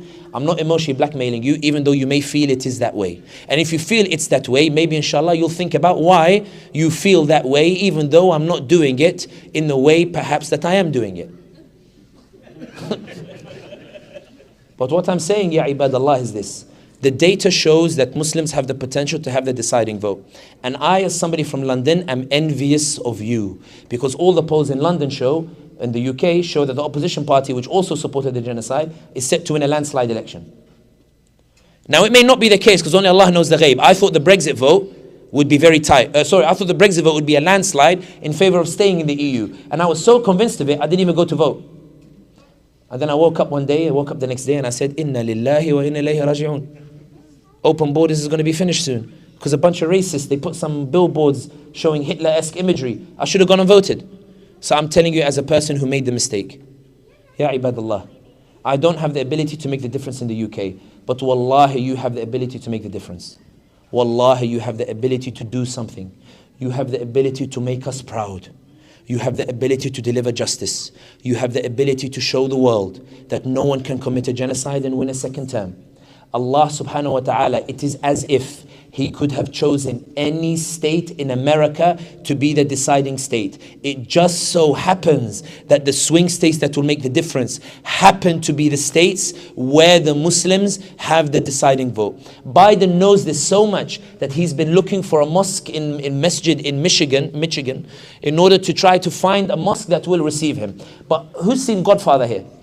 The film Godfather. Right, you know that scene towards the end where Marlon Brando, Don Corleone, tells his son Michael, when they're fighting with the Barzinis, and he says, the friend who brings the message from the other side, he says, that's the traitor. The masjid that, I'm not saying it. I'm just saying, just food for thought, popular references, cultural references, just to show I'm a bit hip as well, To be honest, like the reason why I know a lot of these new, like, Iggy Azalea and Nicki Minaj, the reason why I know all of them, to be honest, is not because I knew them growing up. It's because Bin Salman introduced me to them. No, really, I did not. Imagine the horror when my father said, Sami, Bin Salman has invited this Izzy Agalia. Izzy Agalia?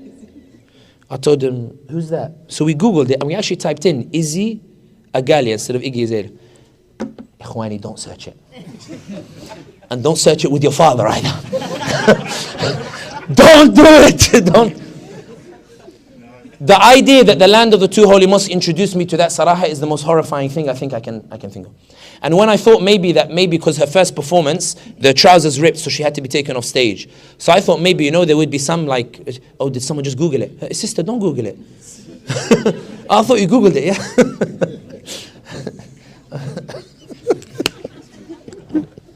La hawla, put your phones away, taqullah jama'ah. The point is that I thought that after the first performance, when her trousers ripped, that maybe they will do, because she did her performance, bow down to the goddess, bring your prophets and bow. But then she tweeted afterwards and said, that they invited me again to perform. And and even for those who want to understand why I'm so upset about Saudi, on the night that Israel began its ground invasion, they cut off the internet on Gaza and they began its ground invasion. It was a Saturday. On that Saturday night, Shakira was in Riyadh dancing. Now there's a joke I've been making also, but it's a message, so I won't make it. Yeah. So it's about to do with the lyrics of a song. In any case, which I didn't know until Bin Salman introduced me. The point is, ya ibadallah, to end on this point, even though now it's been 40 minutes since I said that. But I promise, this is where. Because notice I didn't say, I promise I'll finish on this point. I said, I will. Because a sheikh told me, yes, Sami, if you're going to keep saying it with sincerity, just don't say, I promise, so you don't have to kafara afterwards. And I said, yalla khalas. So this time, I promise I'll finish on this point. Ibadallah, what you choose to do with your vote is your choice. The reality is that we saw a genocide live streamed. We saw an ethnic cleansing live streamed. And now the choice before you is whether you want to go down in history, because historians will write, whether you want to go down in history as the people who toppled Genocide Joe and punished the genocide, or a people who were so detached from the ummah and so happy with the comfort that you have, that you thought, yes, he punished a genocide, but we were realpolitik, we were political thinkers who thought long term. We thought 20,000 Palestinians, but we were smart. We still voted for Biden because we want to build influence and leverage like we've been doing for 30 years that proved absolutely useless when it came to stopping this genocide. We went to all the White House iftars and we made the links, we made the contacts. We were there in the circles of power because if we're not on the table, we're on the menu. We went to them and we said, 30 years we had no leverage, but 10 years more after genocide, this will be the turning point where we can have leverage. Where next time we can say to the president, please, ya Rayis, please, ya Prince, please don't do genocide. Please, listen, you guys will vote for us anyway. Please, I need to give me something to take back to my community. Take them that Trump wants to do the Muslim ban and that will satisfy them. Can I have a bit more, please? Tell him that we'll do a counter-Islamophobia initiative. Thank you. Thank you, Massa. Thank you. Astaghfirullah. You can tell how upset I am. How upset and how angry I am that there are some in this community who are still asking what if, when it is put before them, let's punish Genocide Joe, and they reply and say, what if? Shame and ar that 20,000 Palestinians can be killed and you are in a position to punish Genocide Joe, and still some members of the community say, what if? Ibadallah, we are an ummah of justice. We are an ummah that stands for justice. And we are ummah ready to struggle for justice. And November, inshallah, you will show that to the world. And when Genocide Joe, inshallah, is toppled, the views expressed are mine. I'm just giving them a scenario here. When Genocide Joe is punished, and I received the messages, bro, did you see it? These Muslims, they did it. These American Muslims that we all thought were liberal and pro-LGBT because there's a speaker who introduced us to them and convinced us that you were all pro-LGBT. In any case, and then I discovered in America that you weren't. In any case, Sami, the American Muslims, they did it. What did they do? They toppled Genocide Joe. And everybody will say it's because of the Muslim vote. And the world will say that Biden, the President of the United States of America, messed up so badly that Israel is on trial for genocide, and he lost the second term, and the Muslims are celebrating, and the Muslims are shouting and saying that we toppled Genocide Joe, and we toppled him for Palestine, because yeah, Genocide Joe, you tried to erase Palestine, we kept it alive, we kept moving for Palestine, and we will tell you loud and clear when they bring those ballot boxes. I'm going to watch that news reporter, and it appears that many ballots on the ballot box didn't even have a candidate on them. They wrote free Palestine, and one person, we have it right here, it says from the river to the sea, Palestine will be free. And then everybody, make me like those American Muslims. Allahumma celebrate those American Muslims and lift them and celebrate them. But if Genocide Joe wins because the Muslims choose not to punish him, we'll be like, alhamdulillah, we're not like those humiliated American Muslims. Ya Rabba, may Allah help them deal with them. Barakallahu feekum, and apologies for taking too long. Assalamu alaikum.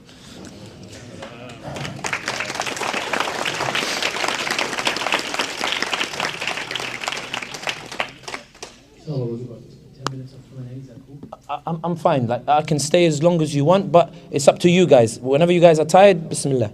I'm fine, alhamdulillah. Welcome the brothers, and then welcome the sisters, and welcome there, inshallah. Anyone? Any questions?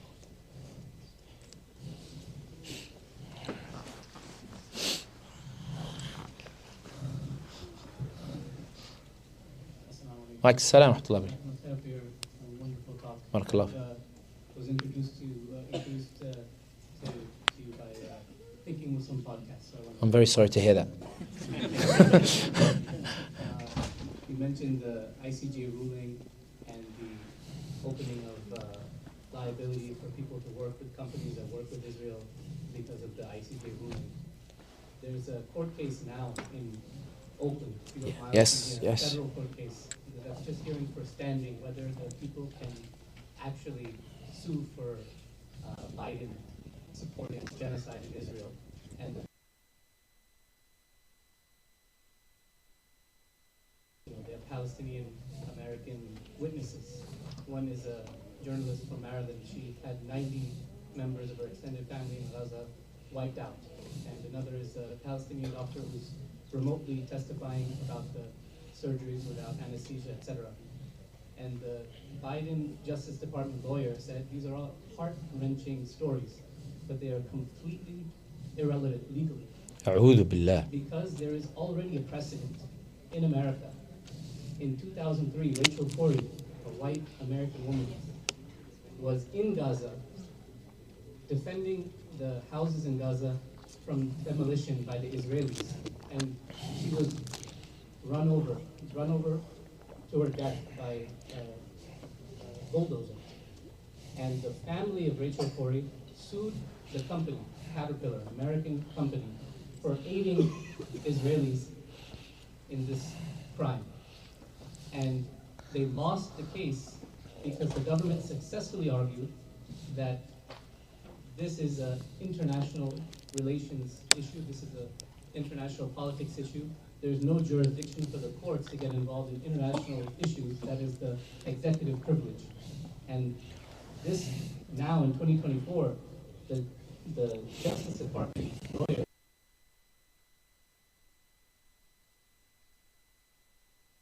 can kill Americans, or American companies can aid and abet in the killing of Americans, Palestinian Americans, non-Palestinian Americans, and there's no standing to sue Biden, in his aiding of genocide.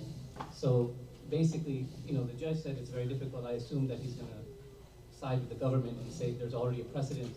There's no way for you to sue for, stopping this genocide. So just want to, give that information that from a legal standpoint, it sounds like there's already precedent that, the U.S. government, U.S. companies, they can do what they want without any repercussions.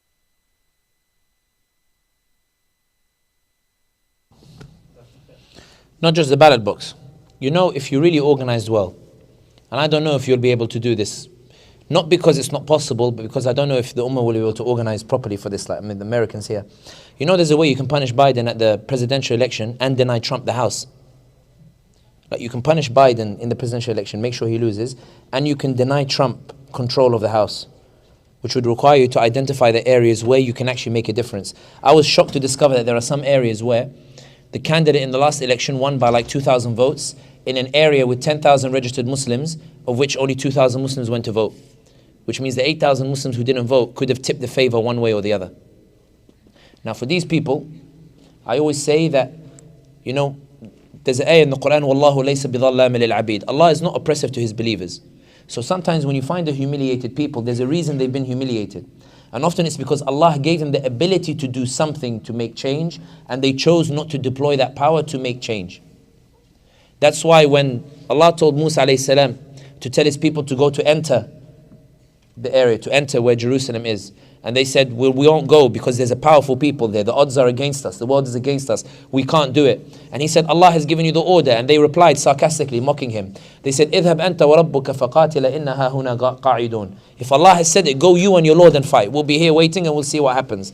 And Allah says He forbade them from entering it for 40 years because there are people who didn't deserve to do it. The reason why I'm saying that is because there is a way to punish Biden in the presidential election, and a way to mobilize Muslims and those people of conscience who are rallying for Palestine, those Jewish groups that shut down Congress, that went into sitting in Congress, the African Americans who are turning away from Israel, all these groups. There's a way you can identify, because the Muslim at the end of the day is not Democrat or Republican. The Muslim votes based on the causes.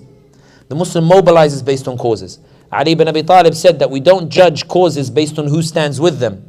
We judge men and women based on whether they stand with just causes. And I noticed earlier when he said the men, women, and over there, and I thought it's very reflective of America, you know, pronouns, he, she, they. But in any case, I just thought it was quite funny. In any case, the point here being is that if you really mobilize, if you really calculate the data, you could viably, from February to March, gather the data that you need to identify the areas in California where you can make a difference. And there are some areas where you actually can. I've seen some of the numbers. Then you can spend March till June gathering the resources, and mashallah, you guys have a lot of those resources. Then you can spend June, July, August training your communication strategies or the like, your hashtags, get your accounts ready or the like. Then September, information blitz to remind an ummah that might forget that a genocide took place earlier in the year. And then by November, you're ready. The reality is the Zionists already have a plan like this already set. They know what they're doing. They know where they're going. They know the message they're doing. They know the areas where they're contesting, and they know where they're going to punish. The Muslims are ready to do something, but they do not have the strategy yet to be able to do it. Ibadallah, having will is not enough. You need to move also and mobilize, which is why Allah subhanahu wa ta'ala said that when my believers take one step towards me, I take 10 towards them. If they walk towards me, I come running. The reason why is Allah is emphasizing the idea of taking the action in order to mobilize. How many of you know areas where you can contest and you can actually make a difference in California? وَإِنَّا لِلَّهِ وَإِنَّا إِلَيْهِ رَاجِعُونَ. And this is where I give rather a bit of a dark message.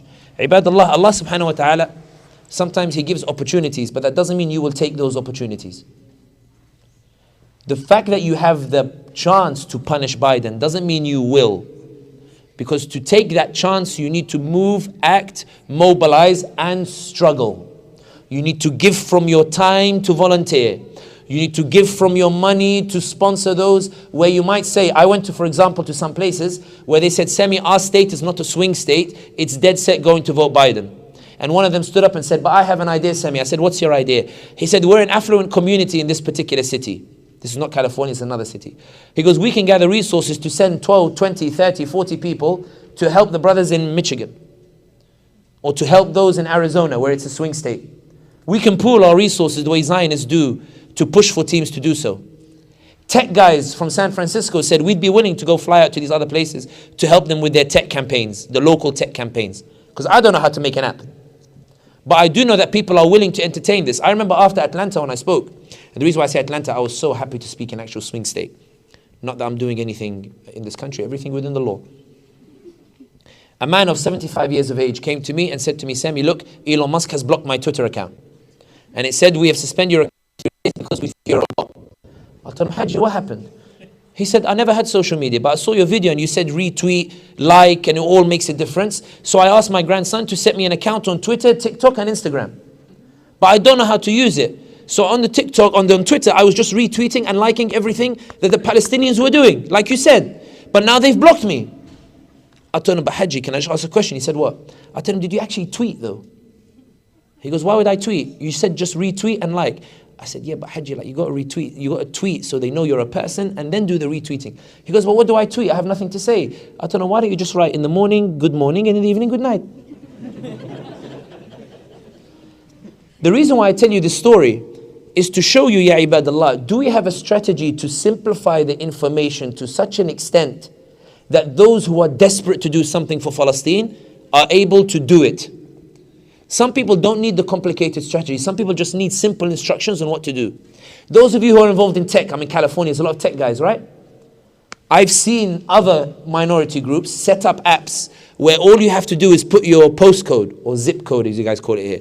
Put your zip code, and it gives you the details exactly of who was pro ceasefire and who was against ceasefire, and what candidate most people are going towards. Tech guys, have you got the information yet to do an app for it? Activists, have you given the information to the tech guys? YouTubers, TikTok, social media people, have you got the information so you can break it down, so we can retweet and share those 1 minute, 2 minute clips so we can inform the community? No, no, and no. Next question.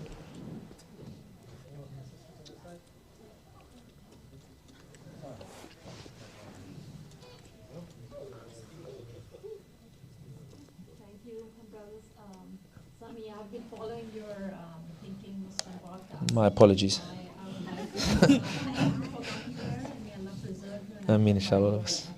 Yeah. So I have two questions. Please. Number one, given how Saudi Arabia and UAE and Bahrain have acted in this, in my eyes it seems like they are not just silent, they're supporting this genocide. How does one reconcile supporting an economy that has supported this genocide? And what I mean is that here in the West, people have boycotted by Starbucks, right? But yet we are very emotional when it comes to boycotting the religious pilgrimage to Saudi Arabia. And I'm not talking about Hajj. I'm talking about also punishing the regime that is supporting Israel doing this by staying silent. Number one question is this. Number two is, in your opinion, how do you see things playing out in Gaza? Because from what I see, Israel is not stopping this. They've created a buffer zone in Gaza, and they're at it. So where do you think things are going to settle? I think when it comes to the first question with regards to Saudi Arabia, Mufti Taqi Usmani, I've heard they're saying that he said that if those of you thinking of doing Umrah, you should give that money to Gaza instead. When some people have suggested that they should boycott Umrah, the reason why I'm against it is for two reasons. The first is the Prophet Muhammad sallallahu alaihi wasallam wanted to do Umrah when Mecca was under Quraysh. Albeit there was a political reason for it as well, which is to show that they were committed to performing the ritual rites and asserting their claim to Mecca when Quraysh were involved in Mecca. Nevertheless, I think that's also a precedent that we do, that Umrah continues regardless. The second reason why I'm against boycotting Umrah, it's not a hard position. I'm not saying against in the sense that I'm fully convinced, but I'm just thinking out loud here. Now, for those of you who actually follow football, someone said soccer. Although someone told me recently that soccer actually came from the British. It's from the abbreviation. So the British are the ones who misguided you and then, led you astray. But also I do realize you Americans are too quick with abbreviations. America is all abbreviations. Brother, are you going to SYVP? Listen, you know the organization WMP, and you know this, and I'm like, I can't follow this conversation. Just give the proper names here, Jama'ah. In any case, in football, the Ballon d'Or winner last year, which is the best player in the world, was an Algerian, Karim Benzema. Lovely, lovely player, mashallah, majestic, elegant in the way that he plays. So Karim Benzema, the Saudis made him a lucrative offer and he went to move to Saudi Arabia. But he didn't move to Riyadh, to Al Hilal, he moved to Jeddah. And he specifically said, if I move to Saudi, I need to move to Jeddah. Then he gave an interview to The Athletic. Because for me, a lot of people say, Sami, what do you read to keep up to date? I'll be honest with you, at breakfast, I read the football gossip. About who's moving where and who's going whatever. And I read The Athletic and I read it in depth. Like, I love football. When I got married, I said to my wife, yes, Umayya, look, Saraha, yani, alhamdulillah, I don't have any of these like vices that you should be worried about, but football is sacred, yani. And if there's a match tonight or Champions League or Arsenal are playing or the like, I told her, please, and I'm not asking anything from you, but in those moments, just give me my space, please. Because Arsenal tend to lose quite often. In any case, Karim Benzema, when he went to Jeddah, he gave an interview to The Athletic, and they asked him, why did you move to Jeddah? He said, because I'm Muslim and I wanted to be close to Mecca. And the Bin Salman Twitter army were so upset. They were so angry. They said, what does it mean coming to Jeddah for Mecca? Is all Saudi has is Mecca, Medina? Someone needs to tell Benzema why we're spending so much money to bring him here. And they went, no. When I saw how angry they was, in Algeria we have a concept called skara. Now skara means that, you know when you have somebody who's stronger than you that you can't beat, but you've discovered something that when you do it really annoys them. So for example, when your older brother hits you, I don't have an older brother, I was the older brother, but I didn't do the hitting. I just realized I put myself in a hole.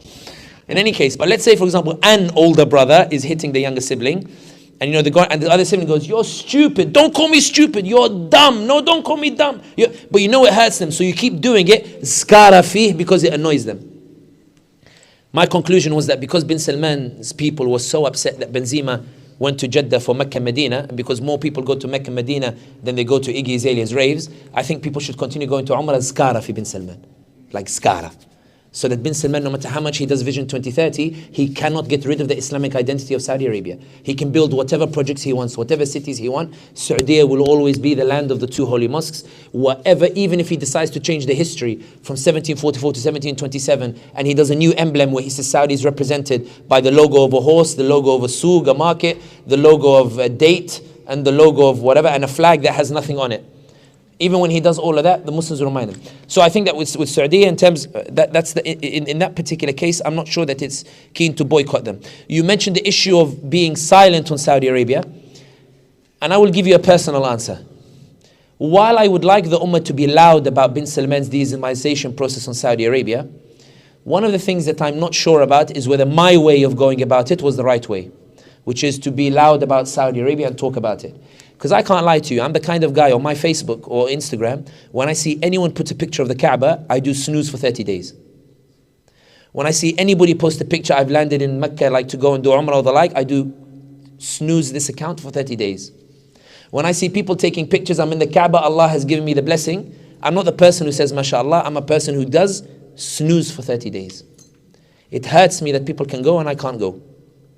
It hurts that when my Saudi friends, who love me sincerely, they come to London, they won't have coffee because they say in Bin Salman's era, you can be guilty by association. I don't know if I want the Ummah to have this particular pain. Wallahi, if I had known in 2014 that that would be the final time that I would pray in the Haramain, for that long period of time, it's been almost 10 years. If I had known, I wouldn't have prayed Fajr in the hotel, I would have prayed it in the masjid. If I had known that I would get to a stage where I don't even go over their airspace, they want to fly me to Australia, I told them no transit in any Gulf state, not even Qatar, no transit. I would rather fly to Tokyo and go down, or fly to California and then cross the sea. I don't know if anybody in the Ummah should go through that. I'm trying to think of a better way to apply pressure on Saudi Arabia, and unfortunately, I'm not the most intelligent individual. I can't think of a better way to do it. I think maybe there are better battles to start with, such as Imran Khan, who is in prison in Pakistan, for example. Imran Khan is in prison for the only reason is that they think he will win the next election, and that he will have the power of the people to support him. And that's such a horrible crime in Pakistan that they put him in prison. Now I think that if the Ummah was loud about Imran Khan, I think they can get him released in prison. And I'll tell you why. When Imran Khan was toppled in a vote of no confidence, I had never spoken about Pakistan before. I was like, whatever, like Pakistan-India cricket match, they call it a sport. I don't know why it's a sport, but in any case. I know the English made it, who's a wise guy wants to say it, but I think the English made it just because, you know, they didn't want to exert too much effort. Oh, I dare say, let's bowl the ball. And the person goes, oh, I dare say that's a 6. It's not like football, run. In any case, when Imran Khan was toppled in a vote of no confidence, I got a phone call from the South Africa Broadcasting Center. And they said to me, Sami, we want to do an interview with you about what happened in Imran Khan.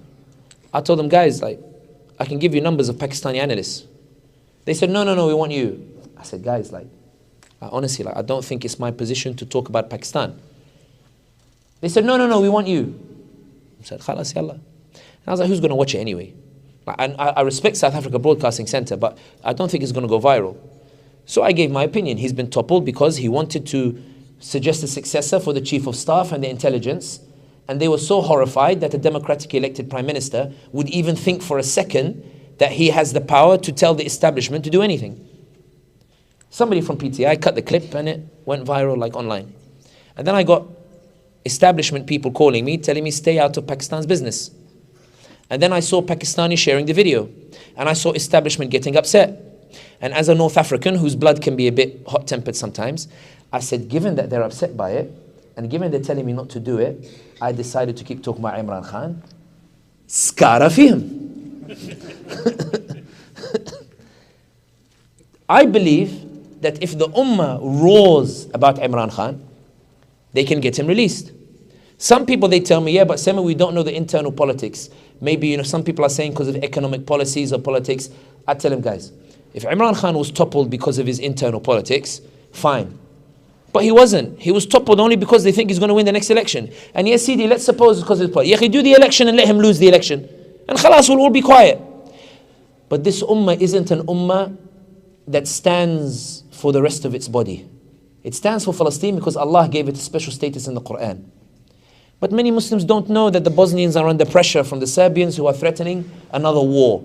Some Muslims celebrated when Russia invaded Ukraine. They said, multipolar world, Putin. I was in Sarajevo. When I was in Sarajevo, when Putin invaded, they said if Putin enters Kiev in 2 weeks, the Serbs will invade and try to commit another genocide against us Bosnians. Sami, explain to us why this ummah is jahla and doesn't understand our situation here in Bosnia. I said, wallahi jahla, please forgive them, may Allah guide them. How many of you know that Uzbekistan is now shaking off the chains of Soviet Russia, and Putin is so upset that Erdogan is encouraging it, that the Putin is trying to send more troops now to some of these former Soviet states in order to warn them not to re-Islamize and to stay on the course on Soviet Russia. But the reason being is that these states are believed that more Muslims are going to these countries, which gives them an opportunity to re-Islamize. And if more Muslim money is poured into these economies, they can liberate themselves from Russia. But instead you choose to go to only Morocco, Dubai, Malaysia, and what's the other place? Turkey. Because they're safe places. So when you say silence about bin Salman, I think there are battles that are worth fighting at this moment in time, such as Imran Khan or the like, and to raise awareness, and everybody should be tweeting hashtag Imran Khan. Just do it randomly, it's Skara, just trust me on it. But I think with Saudi Arabia, on a personal front, and this is why when students, they come and they say, I want to do what you do, like talk about politics, I tell them, Akhi, I don't think you do, I don't think you want to condemn yourself to, being shut out from many of these Muslim nations, and then watch your friends go back and forth and put pictures up about it. Having said that, and I finish on this point, there's nothing that frightens bin Salman more than English-speaking Muslims talking about Saudi Arabia. Because English-speaking Muslims affect his image in the capitals that he wants to impress. And English-speaking Muslims, for those who don't know, if you look at the statistics of the largest populations on earth, English-speaking Muslims are the 5th largest population on earth. The number 1 population is China. The number 1 population is Muslims, 2-point-something billion. Then it's China, 1-point-something billion. Then it's India, 1-point-something billion. Then I think it's the US, 360 million. And then it's English-speaking Muslims, 330 million. That's America, Europe, bits of North Africa, Middle East, Malaysia, Indonesia, Australia, and India. English-speaking Muslims are the 5th largest population on earth. If English-speaking Muslims raised awareness for issues to do with the Ummah everywhere, collectively, can you imagine the impact they would have? But unfortunately, the Ummah doesn't pay attention to its memories. It hasn't reconnected its memories. And that's why I argue that the greatest tragedy of this Ummah when it comes to colonization wasn't the physical colonization. It was the way colonization ripped the limbs of its Ummah so that we no longer paid attention to the affairs of each other. Where we started respecting the borders that were imposed on us by saying we won't talk about issues that are outside of these borders. Whereas you read Ibn Khaldun, Ibn Kathir and these old scholars that you celebrate, and they're talking about politics from Morocco all the way to Jakarta and beyond, as if it's just one place, as if it's just normal for a Muslim to know about these affairs. And some people will say, how do I reconnect with those memories? In my opinion, you reconnect with those memories by going out to those countries. Many of you will say you haven't been to Bosnia, but you've been to Switzerland. Bosnia is Switzerland views, but all halal and cheap.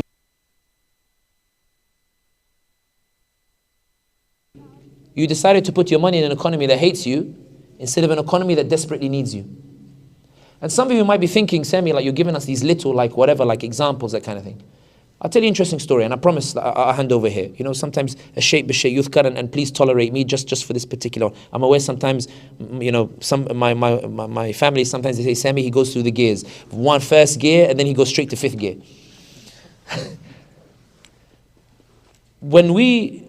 So we have like 3-4 itineraries for Bosnia. So eventually the tourism board reached out to us and they said to us, you do trips to Bosnia, but you only do Mostar and Sarajevo and everything in between. Why don't you do beyond like Western Bosnia? We said we don't have the resources to go and explore it. They said, we'll pay for you to go and explore Western Bosnia. We'll go all those 1,000 kilometers and go and explore it. We said, okay, fine. They sent the itinerary. They included a city called Banja Luka. Banja Luka, for those who don't know, in 1993 had 18 masajid. The ethnocentric Serbs that committed the genocide destroyed all 18 mosques.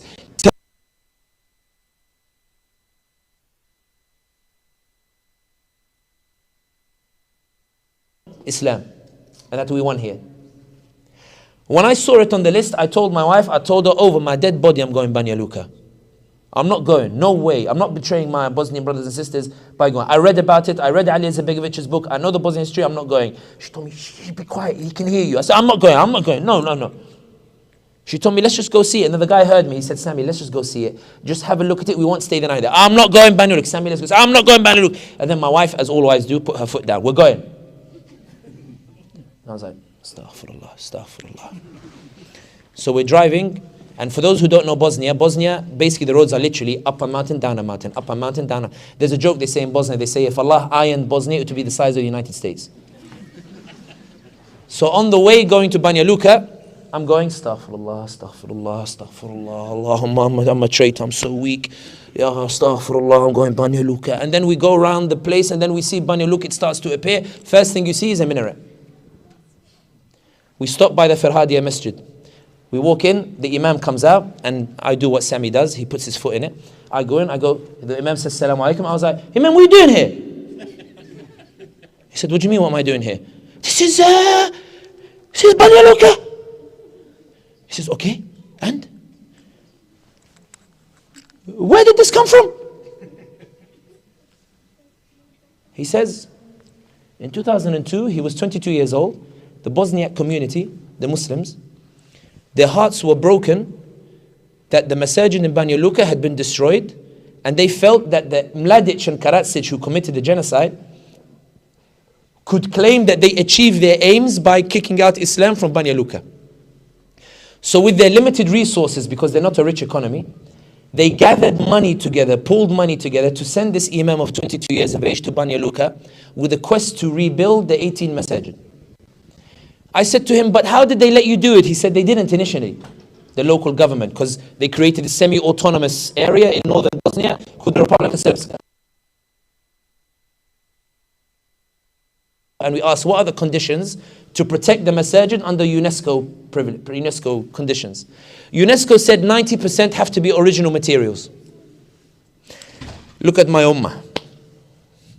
They gather the money to buy the parking lots. They dig up the parking lots, they dig up the original materials. UNESCO says it has to rebuild as it was before. They rebuild the masjid as it was before. They go to Turkey, they find the original plans, and they go and they rebuild the masjid. They have rebuilt 17 of the 18. They built a madrasa alongside it. And I said to him, what made you go to do all of this? And I'm sitting in the masjid going, Wallah, I'm a jahil. I don't have foresight. I don't have whatever. Look at these people. These are heroes of the ummah. The ummah is not weak. I'm weak. The ummah is not jahila. I'm a jahil. The ummah is brave and strong. I'm the one who's weak and pathetic. I said, and he says to me, the Imam, he looks at me and he goes to me, Mladic and Karadzic said they would kick Islam out of Banja Luka. Sami, we are here. They will never turn off the light of Allah subhanahu wa ta'ala. I told them, Wallah, I'll bring people to Banja Luka. I will bring the Muslims to Banja Luka.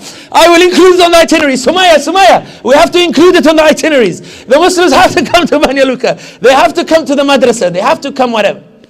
And then when I calmed down a bit, I said, but ya Allah, what if the Muslims struggle with the local community? As if Allah subhanahu wa ta'ala had heard my concern. We're walking down the boulevard. It's really beautiful. And the woman sees Sumaya, and Sumaya wears hijab and the abaya. So she stops Sumaya, she grabs it, she says, excuse me, where are you from? She says, I'm half English, half Algerian. I've gone, whoosh. And she says, oh, Algeria. And she told us a funny joke. I can't remember, but it was about Mother Teresa, alcohol in Algeria. I think he said, yeah, I can't remember. Anyway, it was a funny joke. Anyway, and she says, by the way, I just want to tell you, you're more than welcome here. I was like, Allah? And then there was a huge protest that just suddenly emerged on the boulevard. A huge protest against the separatist, racist Serb leader of Republika Srpska. And being Sami, I went, Allahumma, message received. Message received. The reason why I tell you the story is to explain to you why that there are in the ummah there are so many projects similar to this that require support of the ummah, the backing. These were Bosniaks gathering money, and do you know who also helped them, by the way? Irish Christians. They sent money to help them as well. This is what I mean by the ummah is not connected to its memories. Imagine if the ummah had heard about this story and how much they would have supported it. And for those of you who think that you're not valuable in terms of where you choose to travel, there is a hotel in Sarajevo where they used to hold the Winter Olympics. It's run by a Christian Serb and it's all halal. They did an interview with him. They said to him, why are you a Christian Serb and you have an all halal hotel? And he said, because all my clients are Muslims. They spend money, they're not like you, stingy lot. When I see that tourism boards, non-Muslim tourism boards approach us and they say, we want a piece of this $320 billion Muslim market, that is 11% of the world travel market. What do we need to get Muslims to come? And the Koreans, we say to them that, you know, they want halal meat. And they go, halal? Halal? What is halal? Halal is just Muslim. Where can we get halal? You can just order it. So if we just get halal meat, Muslims will come. They had an initiative last year called Halal Week in November, which lasted 1 month. Halal Week, they identified that in November, that's when thousands of Muslims would go to Korea. And so in that month, around 35% of Korea's restaurants would swap the haram meat and use halal meat to welcome the Muslims into Seoul.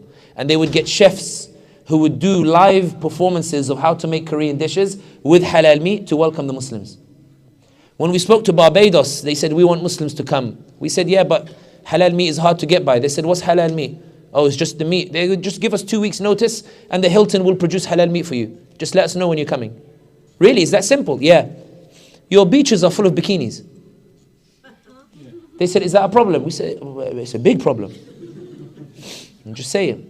Okay, we'll just cut off a section of the beach and make it a family area. We'll just leave it for the Muslim. That easy, that easy.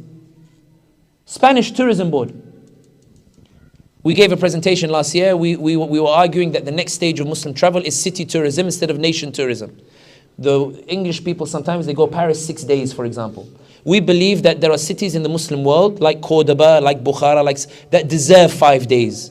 But the reason why, there's a lack of infrastructure and investment to keep them there for 5 days. So the Spanish Tourism Board said, do you think you could do this for Cordoba? Because when people say they visit Andalusia, they say, I spent 2 days in Sevilla, 1 day in Cordoba, 2 days in Granada.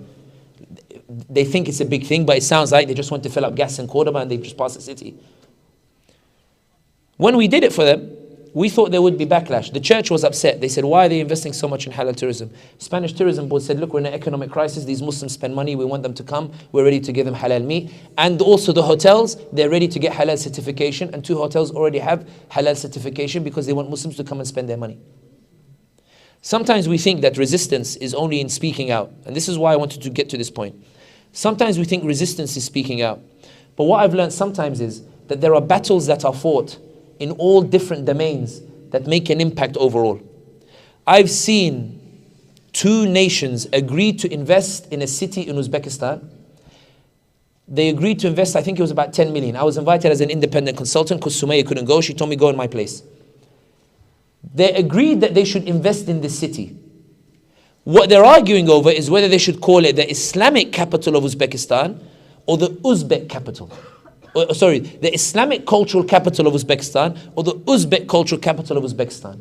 One side, backed by Erdogan, says, I'm not putting my money in unless you call it the Islamic cultural capital. The other side, European side, is saying, I'm not putting my money in unless it's called the Uzbek cultural capital. I saw and I thought, subhanallah, wars are fought in so many different ways. So you were asking about Umrah. I think that if the numbers of Mecca and Medina always surpass the concerts, it will hurt bin Salman. He won't be happy about the money because the money that he gets from Hajj and Umrah, to be honest, is only 5%. And he's still struggling economically because it's overwhelmingly of the oil. So really, when you say you're benefiting him economically, you're not really doing much with your Umrah and Hajj in terms of benefiting him economically by going to Umrah and Hajj. It hurts him when he goes, because it shows that while he's trying to attract you with, not you specifically with Iggy Azalea, I think he used Pitbull or David Guetta to do that. But in any case, the point is, while he's doing all of that, none of you are going to these concerts. And the minority that do are going afterwards to make Tawbah in Mecca and Medina because they think that's how it works. No, really, listen, I heard, this is not a joke. I was actually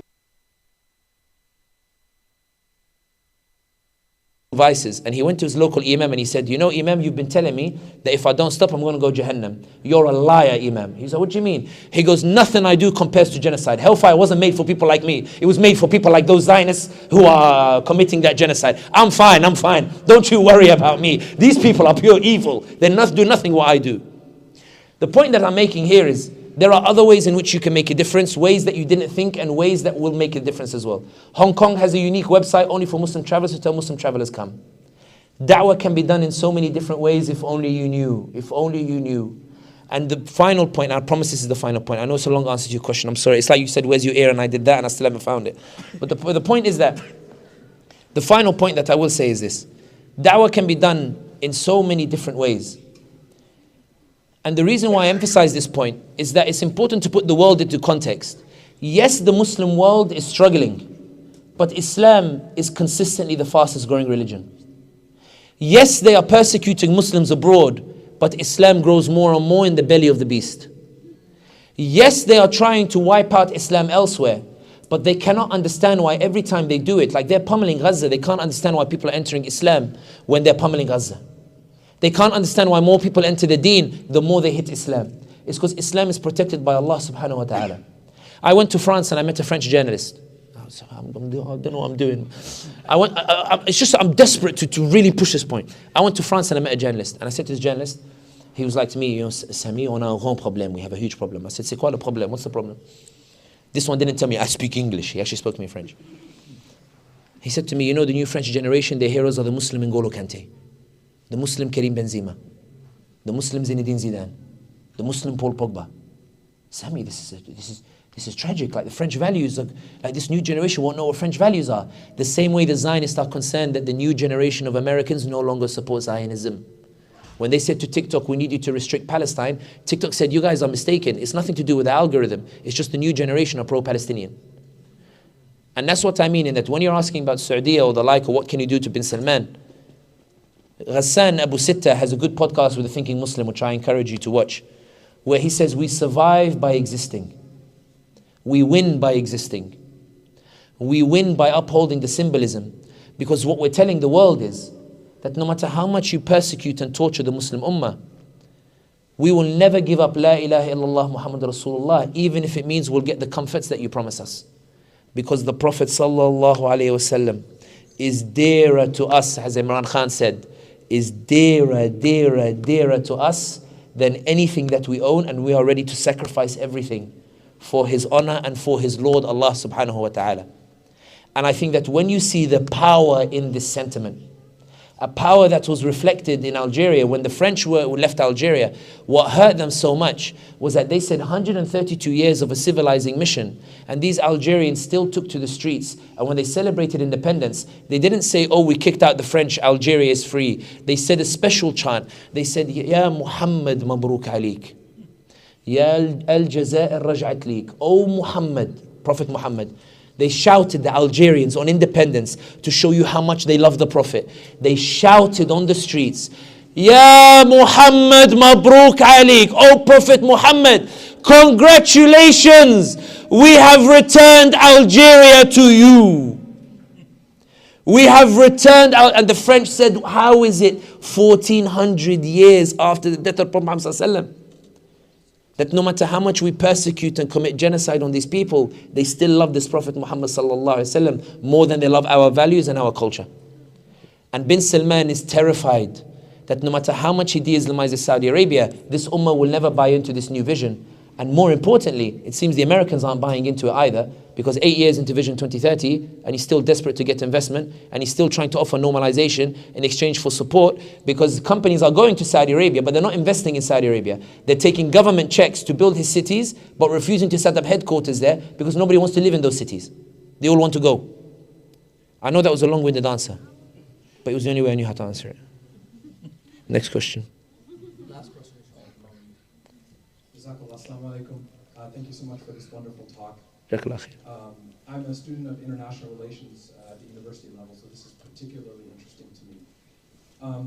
But I'm also 19, alhamdulillah, and this means that this is the first time I can vote, I can participate in the national election. And my parents, they've never voted. They came from a generation which didn't really care about politics. They came here to establish a life and, alhamdulillah, provide us with... and build these masajid for us and this haven and stuff, yeah. Yeah. And so now I'm at this position where, and I'd like to ask you about your opinion of whether we should just dump our votes or we should vote in favor of Trump and practice some sort of real politics. Because there is obviously a large group of Muslims and non-Muslims who will vote for Biden in the face of what's going on because they are afraid of another reality, even though this reality is pretty bad as it is. So, do we drive the knife deeper, or do we just stand on principle? Oh. I personally don't care how you vote, as long as it's not for Genocide Joe. I have mulled over from time to time whether Muslims should reach out to the Republicans at least to sound out the waters. As a guest, I can say it, because I'm going back to London, and to be honest, if people get upset about it, adi, no problem. Like, I'm in London, you guys are here, it's up to you guys what you guys do. I've felt that in some communities, in Muslim communities, it's blasphemous to even make the suggestion. What I do find interesting is that before Gaza became an issue, the issue that was really getting the Muslims going was the issue of the LGBT and trans in the schools. And I was very interested in July when Fox News reported on the Muslim parents protesting against the school in Michigan. And the Republicans covered it, and Fox News, and they said, look at these Muslims. And they said their version of MashaAllah. But they said, you know, look at these Muslims, how they're standing up for an issue that we believe in and we should be standing up for as well. So the Muslims led, and the Republicans actually expressed sympathy for it. Many of you will have seen that documentary, even though I don't like, Ben Shapiro and these guys and Matt Walsh and whatever. But Ali ibn Abi Talib said, like, focus on the cause, right? You've all seen that documentary, What is a Woman? And I can't lie to you, I felt like it was in a dystopia. He asked one question, what is a woman? And I've never seen people do so many semantic gymnastics just to... He even goes to a women's march and says, what is a woman? And they can't answer him. Like, whoa, what world we live in? The point is, it was clear before July that there was common ground within which the Republicans were showing some sort of admiration for the Muslim community. Having said that, they're all really hardcore Zionists. So I don't know how to navigate that field. What I do know is that the Prophet Muhammad sallallahu alaihi wasallam, in the first 13 years of his da'wah, every Hajj season would go to every tent to look for a tribe that would support him or to deliver his message to each tribe. And for 13 years he would be rejected each Hajj season until he met Aws al-Khazraj. My question is, did it demean the Prophet Muhammad sallallahu alaihi wasallam to keep going to those tents even though Quraysh used to laugh at him for it? No, it didn't. Some people are really going to lambast him. It's going to be like he used the Prophet ﷺ to justify talking to Republicans. The nerve. No, but I'm going to stick to it. Because I believe that the Prophet Muhammad ﷺ, when he gave his da'wah, he gave it to everybody, including Ubay ibn Salul, who was the head of the hypocrites, knowing full well he was the hypocrite. And I also know that in the Quran, when Allah subhanahu wa ta'ala talks about da'wah, we always talk about the first ayah, not the following ayah. Allah says, وَمَنْ أَحْسَنُ قَوْلًا مِمَّا دَعَا إِلَى اللَّهِ وَعَمِلَ صَالِحًا وَقَالَ إِنَّنِي مِنَ الْمُسْلِمِينَ. Is there any better speech than the one who calls to Allah, does good deeds, and say, I am from the Muslims? But we never read the following ayah when we mention it, which is, وَلَا تَسْتَوِي الْحَسَنَةُ وَلَا السَّيِّئَةُ. The good deed and the bad deed are not equal, suggesting that when you give this da'wah and do good deeds and say you're from the Muslimin, you might receive a backlash. And Allah is saying that the bad deed and the good deed are not equal. Do not respond with the bad deed with a bad deed. Remember to uphold the integrity and principle of the good deed. And Allah says, idfa billati hiya ahsan afterwards. Idfa means two things in this ayah. Idfa means conduct yourself, and idfa also means push back. Idfa al-bab, push the door. Idfa billati hiya ahsan, push back with that which is best, strategically. Because Allah says, He tells you why. فَإِذَا الَّذِي بَيْنَكَ وَبَيْنَهُ عَدَاوَةٌ كَأَنَّهُ وَلِيٌّ حَمِيمٌ. For it may be the one with whom you have enmity with today, the one who is your enemy today, tomorrow becomes your warmest ally.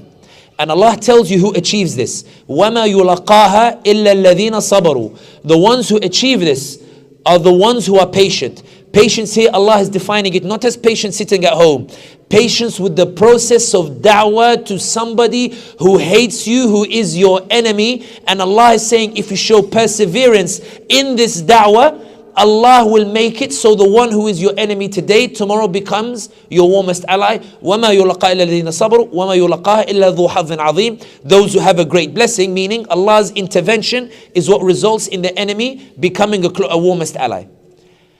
I'm going to say something that will sound blasphemous to the Muslim community. I think there is merit, despite Trump's rhetoric on Israel and Zionism, to sound out some of the Republican candidates. Because I saw Tucker Carlson. I don't watch him. I don't watch Tucker Carlson. I don't encourage people to watch him. I don't watch him. Don't judge me. But I've heard and I've seen clips of Tucker Carlson and Republicans asking, why on earth are we spending so much money supporting the Zionists? Asking, why on earth are we allowing the Israelis to drag us into these conflicts? Which shows the Republicans are not united when it comes. They may be united in Zionism. They are not united in their support for Zionism. I think there is room there. If someone asks me as a political analyst to lay out the groundwork, I would say that there is room at least to explore the potential opportunity to talk. No imam, in my opinion, at this moment is brave enough to. We're very merciful for red pill movements and that kind of thing, but we're very horrible to our own who take the step forward and try to do something. You know, the Zionists, they invest 10 times in a failure because they know in the 11th time he creates Google. We invest 1 time he fails and we tell him never again. Yeah, community, don't invest in him. Even though we read in the seerah that when the Prophet Muhammad sallallahu alayhi wasallam sent Khalid ibn Walid to a tribe, Khalid ibn Walid achieved his mission but transgressed. And the Prophet Muhammad sallallahu alayhi wasallam is on record as saying, Allahumma inni abra'u ilayka mimma fa'ala Khalid. Allah, I'm innocent of what Khalid has done. The ummah of the Prophet Muhammad sallallahu alaihi wasallam at that time, they saw Khalid ibn Walid do tawbah, they sent him back out with the army. The ummah of today, I fear, would probably have said to Khalid radiallahu anhu, yeah, Khalid, we ain't never letting you lead an army again. Did you see what the Prophet sallallahu alaihi wasallam said about you? You think we're ever going to let you lead an army after what the Prophet sallallahu alaihi wasallam said about you in the hadith? And if ever a minority said, yeah, Khalid ibn Walid, you are talented, go and lead the army, probably we would have had some imams who say, don't do it. The Prophet ﷺ said in the hadith, I'm innocent of what Khalid has done. I am innocent of what Khalid does. Astaghfirullah al-Azim. That's why I think sometimes it's strange that the Ummah can read something and say, MashaAllah, that the Prophet sent Khalid out. But when one of our Imams makes a mistake and makes tawbah, we cancel him and make sure that he's never allowed to take the initiative again. That's why when you're asking the question now what you should do with your vote, the views expressed are the speaker's own and do not reflect the organization. I'm not telling you how to vote. I'm encouraging you to come to the conclusion on your own, so people, in a way that people can say, Sami didn't tell you. But if I was in your position, if Sami was an American citizen, God save the king. If Sami was an American citizen, he would punish Genocide Joe, and given that there's still time until November, he would explore the divisions amongst the Republicans with regards to their stance on Israel. And he would try to take a few Muslims just to sit down and have coffee. And he would say to himself, Rasulullah sallallahu alaihi wasallam used to go to the tents in Hajj, and he didn't have an army or power, and he was ridiculed by Quraysh. Let the ummah ridicule me. If they want to be like Quraysh, let them be like Quraysh. Let them ridicule me. See what I did there?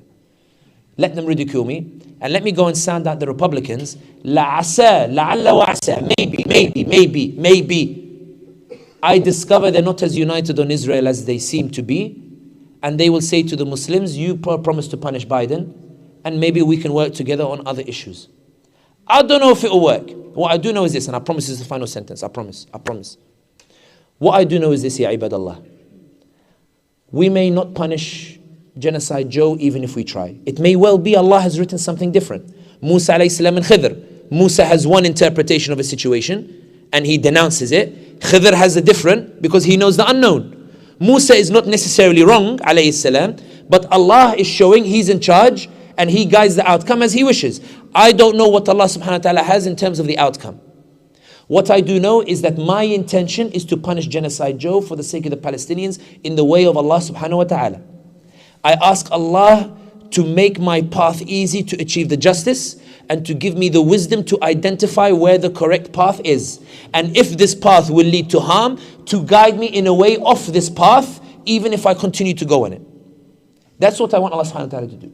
Because the outcome belongs to Allah subhanahu wa ta'ala ultimately. What I'm saying to you here is not that you will punish Genocide Joe. I'm telling you to strive for justice for the Palestinians, because Allah has said the striving is appreciated, not the outcome. Allah has said the striving and mobilization for the sake of justice is what Allah appreciates, because Allah is in charge of the outcome. And I trust that whatever happens, Allah will choose the best outcome for the Muslims. Even if we are going in the wrong way, Allah will guide us. I'm convinced of this. So based on my limited understanding of politics and what I have now, Wallahi, if Genocide Joe wins the second term after committing a genocide, I feel I will be a humiliated ummah and I won't be able to look myself in the mirror and I won't be able to look Rasulullah sallallahu alayhi wasallam in the face when somebody in his companionship in Al-Firdaus, inshallah, if we ever get there, inshallah, I hope we get there. If somebody in his companionship say, so Genocide Joe, you guys had the power to punish him, why didn't you? What am I supposed to say, Rasulullah? Ya Rasulullah, wallah, I told them to do so, but they just felt it was a bit. No, I want a face that says, Ya Rasulullah, even if he wasn't punished, I did everything that I could and I'm proud of what I did. That's what I meant by, and this is where I finish on this particular point. Your choice, there are 4 years, ijaf, 4 years of difficulty coming, whether it's Biden or Trump. The choice for you is this. Do you want to go through those 4 years with dignity, or do you want to go through those 4 years humiliated? I believe dignity matters. November, you will show me whether it matters to you, inshallah. Allahu Akbar. Allahu Akbar. Allahu Akbar. Allahu khairan. We can have everyone, inshallah, stay seated for about another minute more as Brother Ashir delivers the closing remarks. Assalamu alaikum. Jazakallah khair for our esteemed guest. Jazakallah khair. And for sharing his wisdom and insight. And like how my son said it, he's also a funny guy. Jazakallah khair. Thank you so much for the opportunity to be here.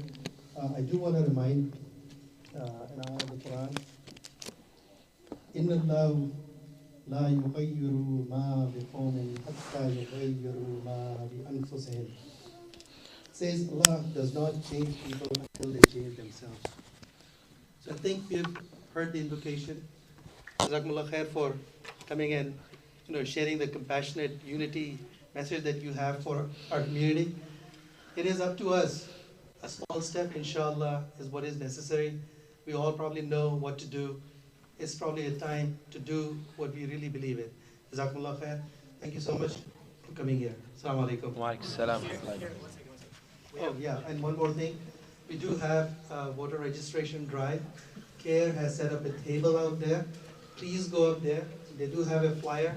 We have made it very easy. You just scan it on your phone and you register yourself for this voter registration. And I believe they'll be here this Friday as well, inshallah. Lastly, as you're leaving, if you can bring those chairs and put it over here, inshallah. And if any volunteers can stay behind just to remove the chairs in preparation for tomorrow's Sunday school, I highly appreciate it. Thank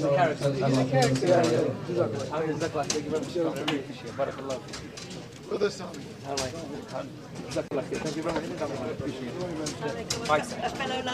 Oh, very good.